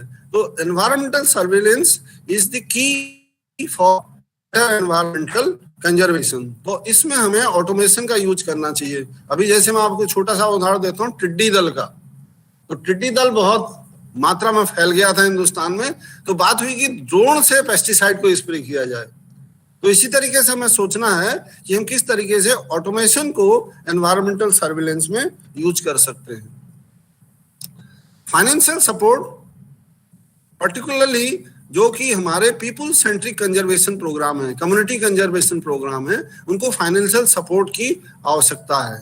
वाइल्ड लाइफ ट्रेड को, रेगुलेशन को हमें दोबारा से सोचने की आवश्यकता है कि किन एनिमल को और कितने क्वांटिटी में इसको ट्रेड किया जाए और कहाँ इसको रेगुलेट किया जाए। इलीगल मीट मार्केट्स को तो इमीडिएटली बंद करवा देनी चाहिए, क्योंकि इलीगल मीट मार्केट से ही बहुत सारी प्रॉब्लम हो जाती हैं। मार्केट सर्विलेंस एक इंपॉर्टेंट कंपोनेंट है। इसमें जो इंपोर्टेड प्रोडक्ट्स हैं इनकी सर्विलेंस की आवश्यकता है। एक टॉपिक रिलेटेड है फूड सेफ्टी स्टैंडर्ड से related. We need to have better hygienic and safety standards for the meat shops and slaughterhouses in the country। और जो भी मॉनिटरिंग होती है उस मॉनिटरिंग में कंपोजिट टीम होनी चाहिए। जैसे प्लांटेशन की बात हम देश में करते हैं, प्लांटेशन की सर्वाइवल की जब बात होती है उसकी टीम बनती है, तो उसमें किसानों को भी हम इन्वॉल्व करते हैं, ग्राम पंचायत के लोगों को भी इन्वॉल्व करते हैं। तो उससे हमारा जो डिसीजन मेकिंग है वो ट्रांसपेरेंट होते हैं और करेक्ट इंफॉर्मेशन हमको मिल पाती है। तो यही हमको इसमें भी सोचने की आवश्यकता है। और स्ट्रीट ट्रेडिंग जो मीट की है इसको रेगुलेट करना बहुत आवश्यक है। आप सब लोगों ने इस प्रोग्राम में पार्टिसिपेट किया, आपका बहुत बहुत धन्यवाद। हमारे कुलपति महोदय हमें प्रमोट करते रहते हैं, मोटिवेट करते हैं। मैं उनका व्यक्तिगत रूप से और एक प्रोफेसर के रूप में भी आभारी हूं। और हमारे मुख्य वक्ता ने बहुत अच्छे विचार बड़े सामान्य भाषा में दिए, इतना सामान्य हम लोग भी बोल नहीं पाते हैं, उसके लिए भी मैं आभार व्यक्त करता हूं।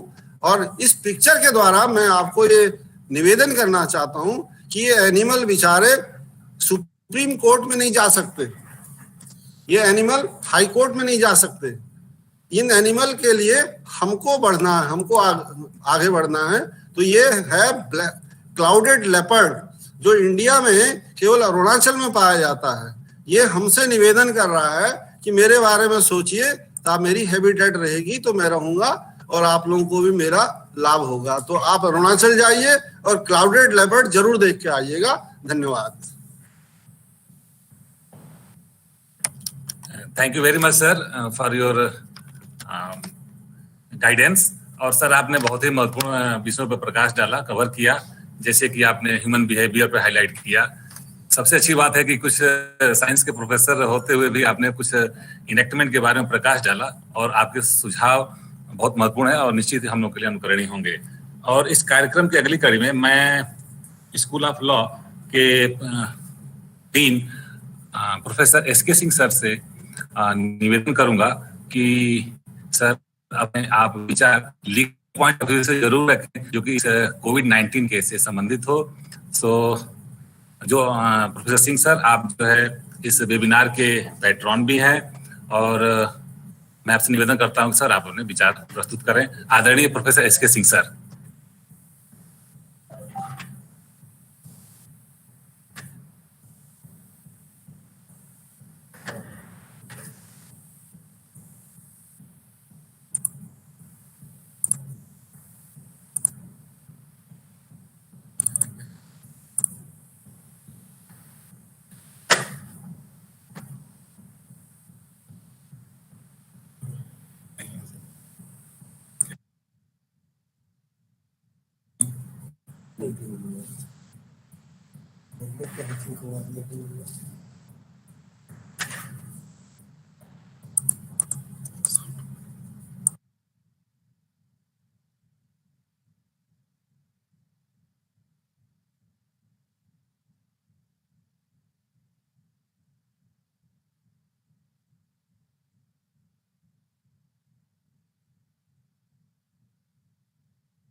अरे सिंह साहब, अगर आपने अनम्यूट नहीं किया हो तो अनम्यूट कर लीजिए। शायद आपने अनम्यूट नहीं किया होगा, इसलिए आपकी आवाज नहीं आ रही है।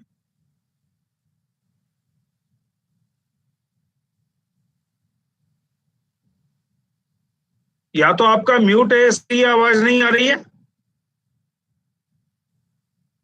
या कोई कनेक्टिविटी की प्रॉब्लम है। देख लें एडमिन की उनका एसके सिंह साहब की कनेक्टिविटी की प्रॉब्लम है या उन्होंने म्यूट नहीं किया। सर ज्वाइन नहीं हो पा रहे हैं, सर ज्वाइन नहीं हो पा रहे हैं। अच्छा, फोन करके पूछ लो ज्वाइन नहीं हो पा रहे हैं तो। फोन सर किया था तो बोल रहे हैं कोशिश कर रहे हैं सर फिर से। नहीं तो अब तक ज्वाइन नहीं किया था क्या उन्होंने? नहीं, वो सुन रहे थे सर, बता के सुन रहे हैं, कुछ उधर ही से या तो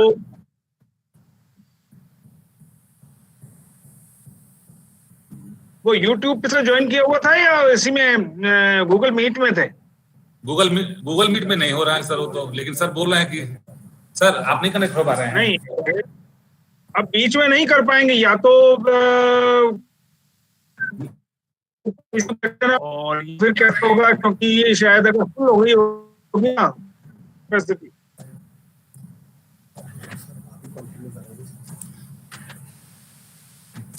सर कनेक्ट अगर हो जाते हैं ठीक है, काम आप कंटिन्यू करिए सर।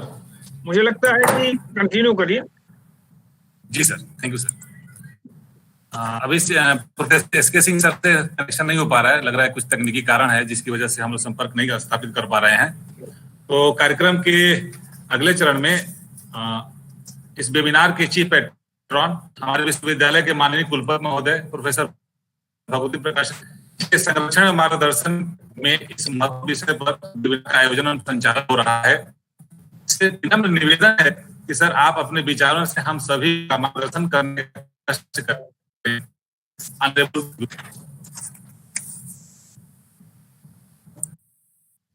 आज के कार्यक्रम के सम्माननीय मुख्य अतिथि एवं मुख्य वक्ता श्रीमान गोपाल जी आर्य, सभी संकाय के अधिष्ठातागण, विभागाध्यक्ष, संकाय सदस्य, इस वेबिनार में सभी आमंत्रित अतिथि महानुभाव एवं सभी श्रोता बंधु बहनों, मुझे लगता है पर्यावरण के संदर्भ में दो ही बातें महत्वपूर्ण हैं।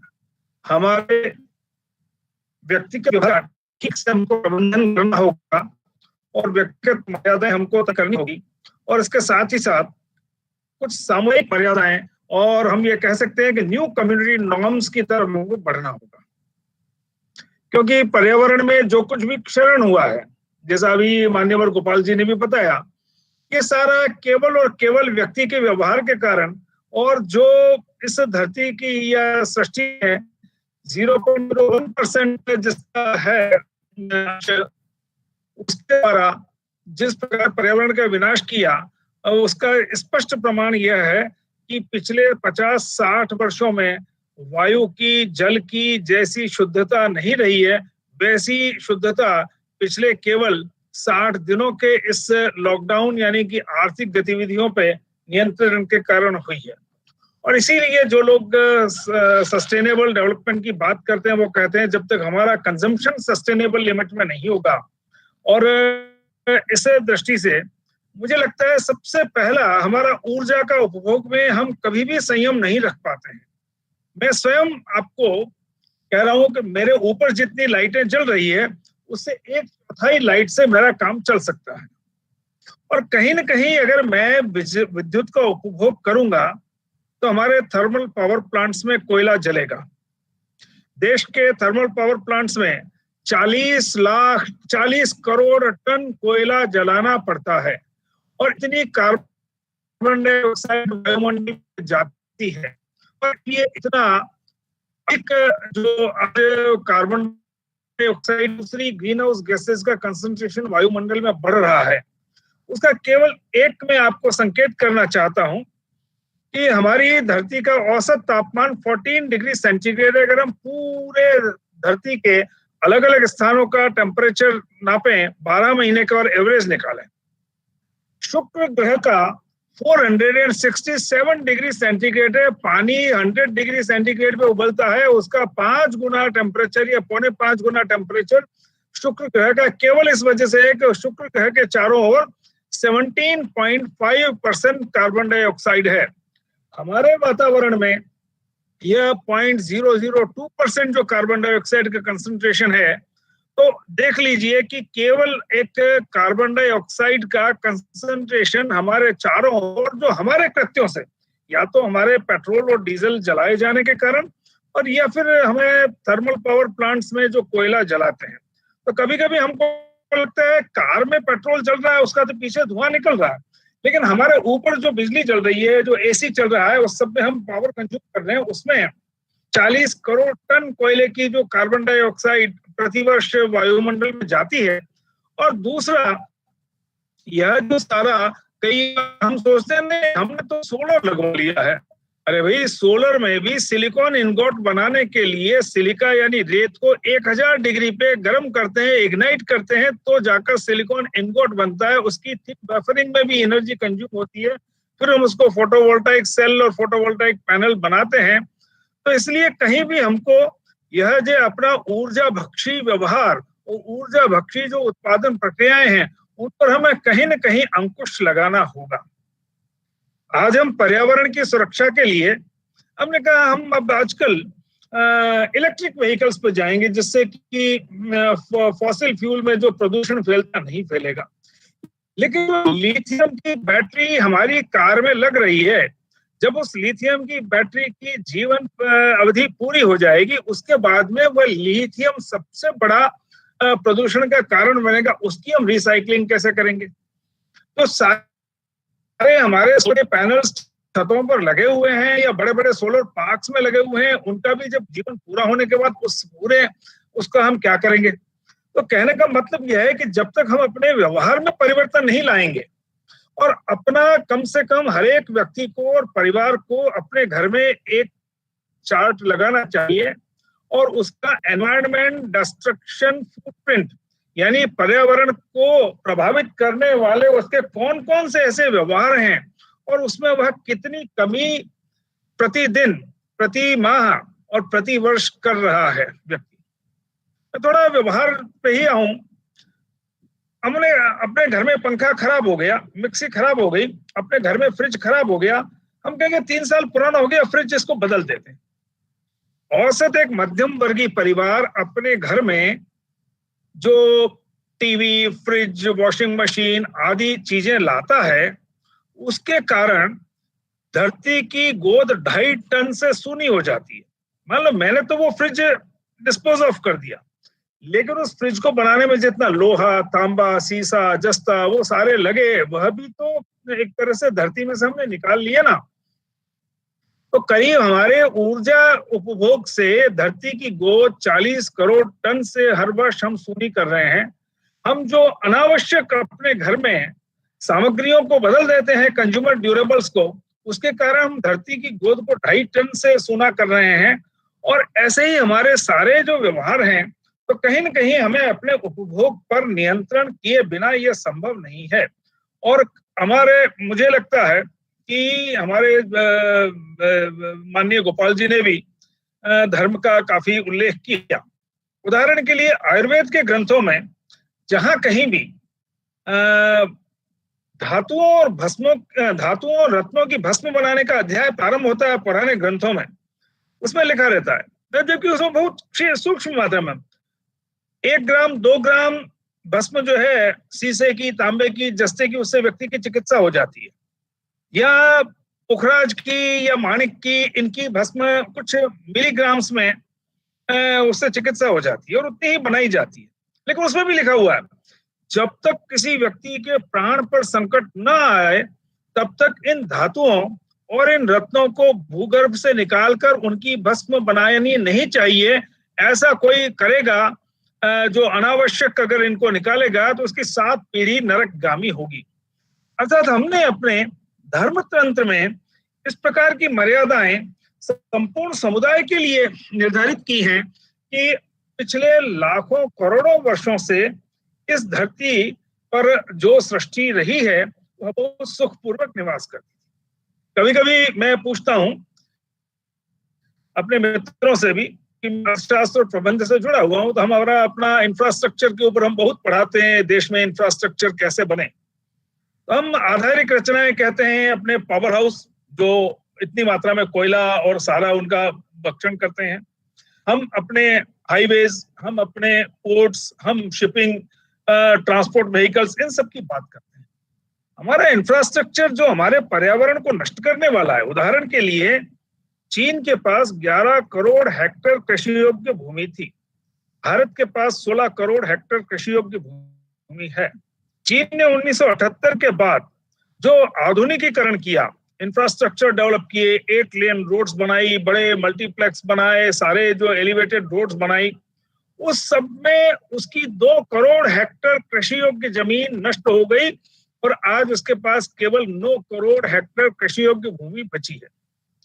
तो हमारा इंफ्रास्ट्रक्चर यानी आधारिक रचनाएं यानी जिसमें व्यक्ति रहता है, तो ये आधारिक रचनाओं में हमारी उपजाऊ मिट्टी, हमारा शुद्ध जल, हमारी वायु की शुद्धता, हमारी वातावरण की नीरवता, हमारा तापमान जो है व्यक्ति के रहने के अनुकूल होना, ये सारी हमारी आधारिक रचनाएं हैं। ये हमारी आधारिक रचनाएं इस सारे वातावरण को एक प्रकार से नुकसान पहुंचाने वाले सारी जो क्रियाएं हैं उनको हम इंफ्रास्ट्रक्चर कहेंगे। एक बहुत बड़ा दूसरा प्रश्न हम सबके सम्मुख उत्पन्न होता है। अब जैसा ग्रीन हाउस गैसेस जिस ढंग से निकल रही हैं, तो औसत प्रतिवर्ष हमारा जो है समुद्र का जल स्तर 1.8 मिलीमीटर यानी लगभग 2 मिलीमीटर करीब समुद्र का जल स्तर बढ़ रहा है। पिछले 100 साल में समुद्र का जल स्तर 6 से 8 इंच बढ़ चुका है और अनेक ऐसे तटीय इलाके हो गए हैं। तो कहने का मतलब यह है कि आज यदि धरती का उत्तरी ध्रुव, दक्षिणी ध्रुव का सारा बर्फ पिघल जाए और हिमालय आदि के ग्लेशियर है ये भी सारे पिघल जाए, तो आज जो पूरी धरती के क्षेत्र में 2/3 में सामुद्रिक जल और 1/3 में जो धरती का भूभाग निकला हुआ है वो सारा जलमग्न होके और एक प्रकार से उस जल प्रलय जिसका वर्णन विश्व के सभी ग्रंथों के ग्रंथों में है, हिंदू धर्म ग्रंथों पुराणों में भी प्रलय की बात आती है और यहाँ तक आता है ऋग्वेद और अथर्ववेद में कि जल प्रलय के बाद सबसे पहले तिब्बत का पठार उभरा। तो हम भी आज कहते हैं कि यह जो है it is the roof of the earth, सबसे ऊंचा धरातल। तो यानी कि उसी प्रकार नूह's आर्क, जैसे हम मनु की नौका की बात करते हैं, नूह's आर्क की बात ईसाई ग्रंथों में भी है और इस्लाम के ग्रंथों में भी है। यानी कहीं न कहीं कुछ करोड़ वर्ष पहले यह जो संपूर्ण भूमंडल जलमग्न हुआ होगा और वह भी शायद हमारी पूर्ववर्ती जो मानव सृष्टि होगी उसके व्यवहार से ही ऐसा हुआ होगा और उसके बाद करोड़ों वर्षों में जाकर पुनः यह जो axis of rotation of the earth tilted है और इसके कारण जो है समुद्र की जलवाष्प वायुमंडल में जाना और फिर दोनों ध्रुव पर बर्फ जमने का क्रम शुरू हुआ होगा और समुद्र का जल स्तर बढ़ा होगा। मैं पूरा घटनाक्रम इसलिए कह रहा हूं कि हमें अपने व्यवहारों को नियंत्रित करना होगा और यदि 2 माह में हमने घरों में बंद रहकर गंगा यमुना से लेके सारी नदियों को शुद्ध करने में सफलता पाई है, संपूर्ण वायुमंडल, तो क्या हम अपने बाद के व्यवहारों में हमारी मैन्युफैक्चरिंग, हमारे सारे व्यवहारों को ठीक नहीं कर सकते क्या? आज लगभग जितनी हम ग्रीन हाउस गैस छोड़ते हैं आज ही हमारे पेड़ पौधे सोख लेते हैं। ऐसा औसत है कि हमारे जो धरती पे आम के बगीचे हैं, खास करके भारत में ही विशेष रूप से आम के बगीचे हैं, वो करीब 5 करोड़ कारों द्वारा फैलाए गए प्रदूषण की कार्बन डाइऑक्साइड को सोख लेते हैं। तो कहने का मतलब यह है कि यदि, जैसा माननीय गोपाल जी ने भी कहा कि जो हमारे WHO के नॉर्म के आधार पे धरती पर प्रति व्यक्ति 422 पेड़ होने चाहिए और अपने देश में केवल 28 पेड़ हैं, तो हमें कहीं न कहीं पौधारोपण की तरफ आगे बढ़ना चाहिए। और इसके लिए कहीं न कहीं हमारे गवर्नेंस या लॉ में भी कहीं मैंडेटरी होना चाहिए कि जिससे कि संस्थानों, संगठनों और सभी को एक, यहाँ विषय चूंकि लंबा नहीं करूंगा, वेबिनार का समय 8 बजे तक है, 8 बजे धन्यवाद ज्ञापन होना था। एक बात मैं केवल इंगित करना चाहता हूं कि हम में से प्रत्येक पर्यावरण प्रेमी व्यक्ति प्रतिवर्ष 10, 20, 50, 100 पेड़ लगाता है, लेकिन क्या करते हैं, हम मोनोकल्चर पे चले जाते हैं। हमने नीम लगाया तो 100 नीम लगा दिए, अमलतास लगाया तो अमलतास लगा दिए, अशोक लगाया तो अशोक लगा दिया। इस धरती पर करीब 3 लाख प्रकार के फ्लावरिंग प्लांट्स हैं और 1.5 लाख प्रकार के इंसेक्ट्स हैं, कीट पतंग हैं, और इन सबका जीवन अन्योन्याश्रित एक दूसरे पर निर्भर है। और हमारी कृषि की उपज का 18 से 20%, मैं दोबारा रिपीट करता हूं, 18 to 20% of our agricultural crop yield is due to insect pollinators. जो मधुमक्खियां, भौरे, तितलियां, ये जो पुष्पों में परागण करती है, परागण के कारण वो कृषि फसलों में उपज है। और फल सब्जियों का तो 50% यील्ड इन इंसेक्ट पॉलिनेटर्स के कारण है। और बादाम जैसे पेड़ में तो 100% इंसेक्ट पॉलिनेशन जरूरी है। अगर ये कीट पतंग समाप्त हो जाएंगे, मधुमक्खियां समाप्त हो जाएगी, तितलियां समाप्त हो जाएंगी, भौरे समाप्त हो जाएंगे, जो आज समाप्त होते जा रहे हैं, तो हमको प्रत्येक बादाम के पेड़ पर सीढ़ी लगाकर एक एक पुष्प में परागण करना पड़ेगा, जो असंभव होगा।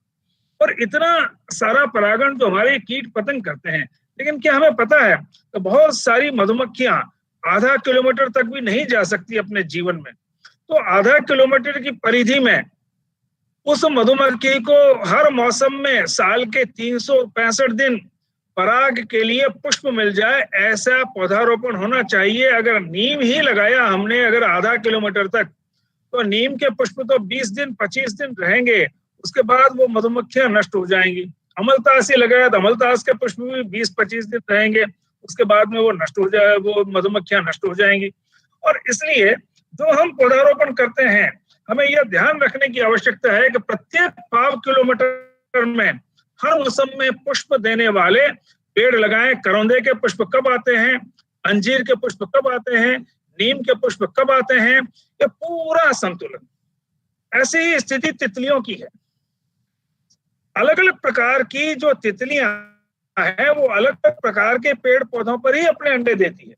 तो क्या हम एक 5 किलोमीटर के संकुल में विभिन्न प्रकार की जो तितलियों के अंडे देने के लिए जिस प्रकार के पेड़ पौधे हैं, क्या हम उनको लगा रहे हैं अपने घरों के बगीचे में? क्या हम उन पेड़ पौधों को लगा रहे हैं? यह जो हमें ध्यान रखना है। और इसी कारण फल भक्षी पक्षी भी बड़ी संख्या में नष्ट हो रहे हैं। आज फल भक्षी पक्षियों की कुल संख्या 10% से भी कम रह गई है, क्योंकि हमने अगर नीम लगाया एक साथ 20 किलोमीटर तक, तो नीम की निम्बोली तो 1 महीने के लिए आएगी, उसके बाद में उस पक्षी को खाने को कुछ नहीं मिलेगा, वो मर जाएगा। वो 1 किलोमीटर से आगे नहीं जा सकता, तो उसके बाद उसे कुछ नहीं मिलेगा। तो पहले 5 किलोमीटर की परिधि में एक नीम भी होता, आम भी होता, बरगद भी होता, गूलर भी होता, उसमें अंजीर भी होता, टीमरू भी होता, रायण भी होती, मोलसेरी भी होती, ऐसे सभी प्रकार के पेड़ पौधे होते थे। मैं मूलतः उदयपुर से हूँ। उदयपुर में कोई आज से 200 साल पहले महाराणा सज्जन सिंह ने एक 4 वर्ग किलोमीटर के क्षेत्रफल में बगीचा लगाया। उसका बैकग्राउंड पेपर में लिखा है उन्होंने उस समय वहां पर 1000 प्रकार के पेड़ पौधे वनस्पतियां आदि लगाई। उसमें ध्यान रखा कि ग्राउंड नेस्टिंग बर्ड्स जो हैं, वो छोटी झाड़ियों के झुरमुट में 2-2.5 फीट ऊंची झाड़ियों के झुरमुट में अपनी रहती है, अंडे देती है। तो वैसी झाड़ियों से लेकर सब प्रकार का वहां पर एक पारिस्थितिकी तंत्र विकसित करने की कोशिश की। तो मैं अधिक, अब चूंकि समय हो रहा है, हमारा 8 बजे इसका धन्यवाद ज्ञापन होना था, तो मैं अधिक लंबी बात न करते हुए केवल 3 बातें सबके सामने रखना चाहता हूं। कि एक तो हमारे ऐसे सारे व्यवहार जिसमें कि पर्यावरण में यह जो कार्बन डाइऑक्साइड और अन्य ग्रीन हाउस गैसेस का कंसंट्रेशन बढ़ रहा है, ऐसे सारे व्यवहार जिससे कि हम धरती की गोद में से तांबा, सीसा, जस्ता अधिक निकालने की आवश्यकता होती है, और ऐसे सारे व्यवहार जिसके कारण हम जैव विविधता समाप्त करते चले जा रहे हैं, उन सबको ठीक से रेस्टोर करना आज आवश्यक है। बल्कि एक उदाहरण मैं अंत में और जोड़ देना चाहता हूं कि आज की तिथि में हमारे कृषि पूरी तरह से कि इनके ऊपर निर्भर हो गई, इंसेक्टिसाइड्स के ऊपर। अब इंसेक्टिसाइड्स का अगर हम देखें तो कुछ समय पहले सुनीता नारायण जी ने अपना कोका कोला का टेस्ट किया, तो उसमें इंसेक्टिसाइड की रेसिपी पाई गई। कोका कोला की रेसिपी में इंसेक्टिसाइड मिलाना नहीं है। खेतों में किसान जो इंसेक्टिसाइड डालता है वो बारिश के मौसम में नदी, तालाब और कुओं में पहुंचने के साथ ही उस ट्यूबवेल में भी पहुंच गया, जिसमें से कि कोका कोला कंपनी ने वो पानी निकाला होगा। और जिस कंपनी के पास दुनिया की बेस्ट वाटर प्यूरिफिकेशन टेक्नोलॉजी है, कोका कोला कंपनी के पास, वह भी अगर उस पानी में से इंसेक्टिसाइड की रेसिड्यू को नहीं निकाल पाया, तो जिस पैमाने पर आज इंसेक्टिसाइड्स का उपयोग कर रहे हैं, और हमारे यहाँ जो biological control of insects and paste में नेशनल ज्योग्राफी कई संगठनों ने अध्ययन किया है कि किसी भी फसल पर कोई कीड़ा जब प्राचीन काल में लगता था, तो उस फसल में ही इस प्रकार के केमिकल सिंथेसाइज होते थे जिनकी खुशबू से या तो आसपास रहने वाले पैरासाइटोइड कैटेगरी के इंसेक्ट आते थे और फसल को नष्ट करने वाले उस कीट को खा जाते थे, उस पर एग ले करते थे, उस एग में से लार्वा निकलता था, उसे खा जाते थे, या सॉइल में रहने वाली चींटियां आके उसको खा जाते थे। अब हमारा ये इंसेक्टिसाइड का यूज, और जिन पेड़ पौधों पर या जो पेड़ पौधे हैबिटेट प्रोवाइड करते हैं इस तरह के पैरासाइटोइड कैटेगरी के इंसेक्ट्स को, जो कि फसलों को नष्ट करने वाले कीट पतंगों को नष्ट करते हैं, वो सारे वो पेड़ पौधे भी हमने नष्ट कर दिए, और हमने इंसेक्टिसाइड कीट पतंगों को भी नष्ट कर दिया जो के लिए का काम करते हैं, यूज करना पड़ता है। अब आज हमने अपने देश में कृषि फसलों का क्षमा करें गोवंश का बिल्कुल हाइब्रिड कर दिया, जर्सी होल्स्टीन से क्रॉस ब्रीड हमने पैदा कर ली। और ये जो होल्स्टीन नस्ल है वो 100% और जर्सी नस्ल जो 50% A1 कैटेगरी का दूध, जिसमें A1 श्रेणी का दूध होता था। A1 श्रेणी का कैसिनो प्रोटीन होने के कारण डायबिटीज होती है, और अर्ली एज में हार्ट में ब्लॉकेज होते हैं, 15-16 तरह की बीमारियां होती हैं। भारत आज डायबिटीज का कैपिटल वर्ल्ड का और हार्ट डिजीज का वर्ल्ड का इस प्रकार से कैपिटल बनता जा रहा है। उसका कारण ये कई वैज्ञानिक A1 मिल्क को देते हैं, यानी कि जो विदेशी ब्रीड की अफ्रीकन नस्ल। ब्राजील वर्ल्ड का सबसे बड़ा इंडियन ब्रीड ऑफ कैटल का एक्सपोर्टर बन गया, और हमारे देश में भी हमें वहां से आज सेमेन इंपोर्ट करना पड़ रहा है। हमारे देश में हमने शुद्ध अपनी जो थारपारकर, गिर, लाठी आदि हरियाणवी नस्लें लगभग समाप्त हो गई। हमने पिछले 40 सालों में अपनी कैटल ब्रीड को एक प्रकार से पॉल्यूट कर दिया, तो एक प्रकार से हमें अपना जर्म प्लाज्म की सुरक्षा भी पर्यावरण की दृष्टि से बहुत महत्वपूर्ण हो जाती है। यह एक विचारणीय बात हो जाती है। इसी प्रकार से आज की तिथि में हम जेनेटिकली मॉडिफाइड क्रॉप्स की तरफ जा रहे हैं। अब ये जेनेटिकली मॉडिफाइड क्रॉप्स अगर हमने बड़े पैमाने पर अपनाई, तो उदाहरण के लिए एक अंतिम उदाहरण में दिए बिना नहीं रोक पा रहा हूं।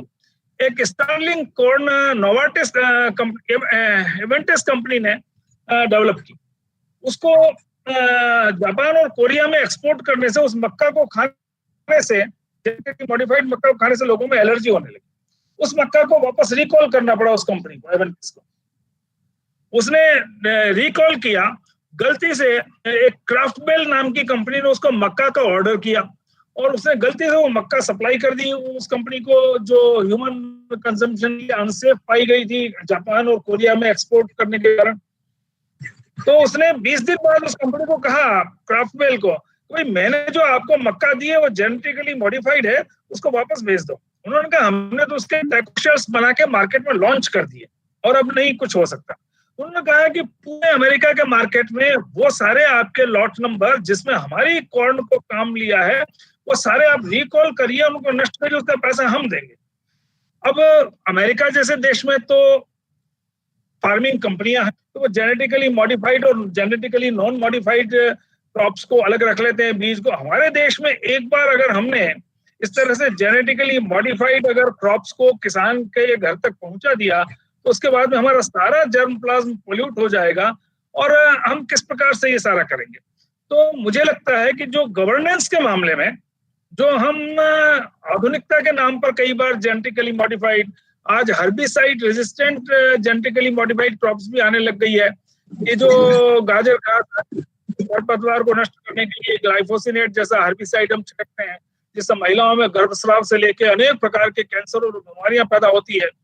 अब उन खरपतवारों को नष्ट करने के लिए जिस हर्बिसाइड का उपयोग किसान करता है तो उसकी फसल भी नष्ट हो जाती है, लेकिन मॉन्सेंटो आदि कंपनियों ने इस प्रकार के बीज herbicide resistant seeds, genetically modified seed तैयार कर रखे हैं, round up ready soybean, round up ready corn, ऐसे। तो उन फसलों के ऊपर अगर वो हर्बिसाइड छिड़क दोगे, खरपतवार नाशक, तो भी वो नष्ट नहीं होती है। लेकिन अल्टीमेटली अगर हम जमीन में इतना ज्यादा उन फसलों के ऊपर ग्लाइफोसिनेट आदि अगर हर्बिसाइड छिड़केंगे तो क्या हमारी वाटर बॉडी शुद्ध रह पाएंगी। इसलिए मुझे लगता है कि कानूनी व्यवस्थाओं के माध्यम से और उसके साथ ही साथ हमें अपने व्यवहार में परिवर्तन के साथ और न्यू कम्युनिटी नॉर्म के माध्यम से पर्यावरण का संरक्षण सबसे पहले आवश्यक है। नहीं तो हमारा पर्यावरण हम आने वाली पीढ़ियों के लिए रहने योग्य नहीं छोड़कर जाएंगे। इतना कहकर मैं अपनी बात को यहीं पूरा करता हूं। और आज की इस वेबिनार में जो मान्यवर मुख्य अतिथि महोदय श्रीमान गोपाल जी आगे उपस्थित रहे हैं, और आप सभी जो प्रतिभागी जन यहाँ इस वेबिनार में किसी न किसी समय उपस्थित रहे हैं या अभी तक हैं, उन सबके प्रति भी मैं हार्दिक आभार व्यक्त करता हूँ। आप सबका आभार। और मुझे लगता है कि आगे की कार्यवाही अब द्विवेदी जी करें। Thank you very much sir. आपका जो सुझाव है, विचार है, हम लोग के लिए बहुत अनुकरणीय है। जो आपने जो ह्यूमन बिहेवियर को रेगुलेट और कंट्रोल करने के लिए जो आपने जो प्रकाश डाला और इतने व्यापक दृष्टिकोण आपने प्रस्तुत किए, निश्चित हम हमारे सभी श्रोता हम लोगों के जो है उसे लाभ उठाएंगे। और सर अभी अपने डीन साहब जो है जुड़ चुके हैं, और तो अपने लॉ स्कूल के गौतम बुद्ध विश्वविद्यालय के dean professor SK. Singh sir जो हम लोग से जुड़ चुके हैं, जो इस वेबिनार के पैट्रॉन भी हैं। सर आपका बहुत बहुत स्वागत है इस कार्यक्रम में। बहुत तकनीकी मजबूरियों और समस्याओं को माननीय कुलपति, माननीय अध्यक्ष महोदय के भाषण के बाद तो हमारा बोलना क्या उचित होगा?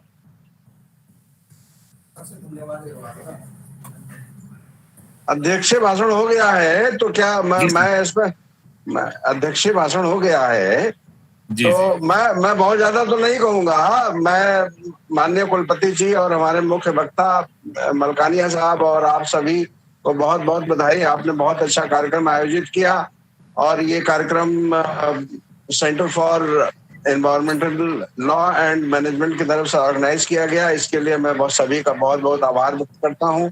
माननीय कुलपति जी की स्पीच बहुत अच्छी लगी। माननीय मुख्य वक्ता महोदय ने रीसेट बटन की बात कही, वो बहुत अच्छी थी, और मलकानिया साहब ने बड़ा सारगर्भित भाषण दिया। इन सभी का मैं धन्यवाद करता हूँ। अब चूंकि माननीय अध्यक्ष महोदय का भाषण हो गया है तो मेरा अब इस बारे में बहुत ज्यादा समय लेना उचित नहीं होगा। मैंने सबकी बात सुनी, बहुत सुनी, लेकिन जुड़ने में मुझे प्रॉब्लम हो गई, लेकिन आखिर में मैं जुड़ पाया। इसके लिए मैं क्षमा प्रार्थी हूँ। बहुत बहुत धन्यवाद सभी का। Thank you very much sir. कार्यक्रम के अंतिम पड़ाव में मैं अपने मित्र और अपने senior doctor Pradeep Tomar sir जो कंप्यूटर साइंस के और योगदान इस संपन्न कराने में से सर से मेरा निवेदन है कि सर आप जो है वोट ऑफ थैंक्स जो है ज्ञापित करें। Doctor Tomar sir.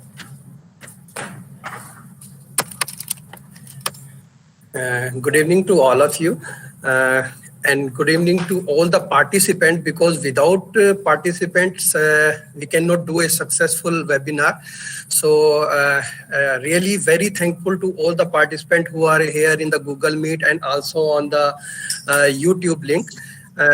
Now, I give the vote of thanks to our Honorable Vice Chancellor, sir, who always motivate us to do the webinar on different things. So this is really a different webinar for me, because I'm not a man of management and I'm not a man of environment. But I'm a man of technology. So I think without technology, nobody will communicate about the management, environment, and the law. So I'm really thankful to our Honorable Vice Chancellor, sir. Now, I thank you for advisor of this webinar, who help us so much for to series of webinars. We are going to conduct another webinar on 8th, which is the impact of COVID lockdown on the environment. And the third webinar, which we are planning with our Professor Sanjay Sharma, Dean sir, and our advisor of the webinar, Malkania sir, how to sustain this environment with the artificial intelligence technology to maintain the better environment. Now, finally, I thanks to all the participants and our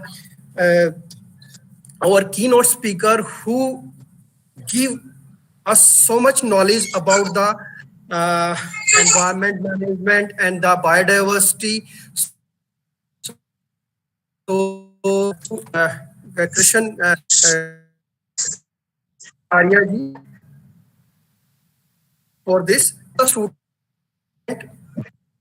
faculty, this webinar success. So, finally, thanks to Dr. Sandeep Rana, who provide us the technological support, and to Dr. Solanki, who help us to full streaming on the YouTube. So now, good evening to all of you at the end of this seminar. Sir, अगर आप सब allow करें तो क्या हम एक जनगण मन यहाँ पर कर सकते हैं, because our dean Professor Sanjay Sharma always said to at the end of the webinar do जनगण मन. So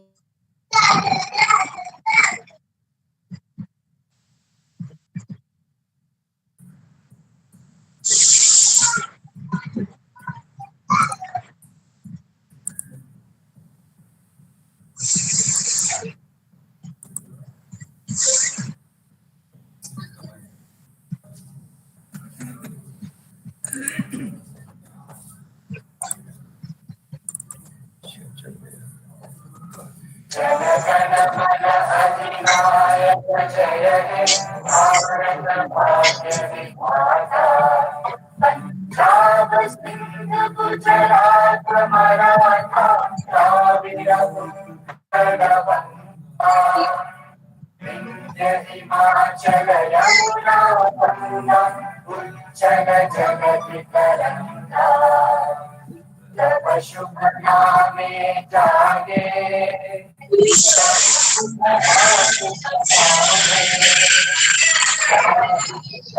जय राधा जन गण मंगल दायक जय देवायक भाग्य विधाता जय हे जय हे जय हे जय जय जय जय हे.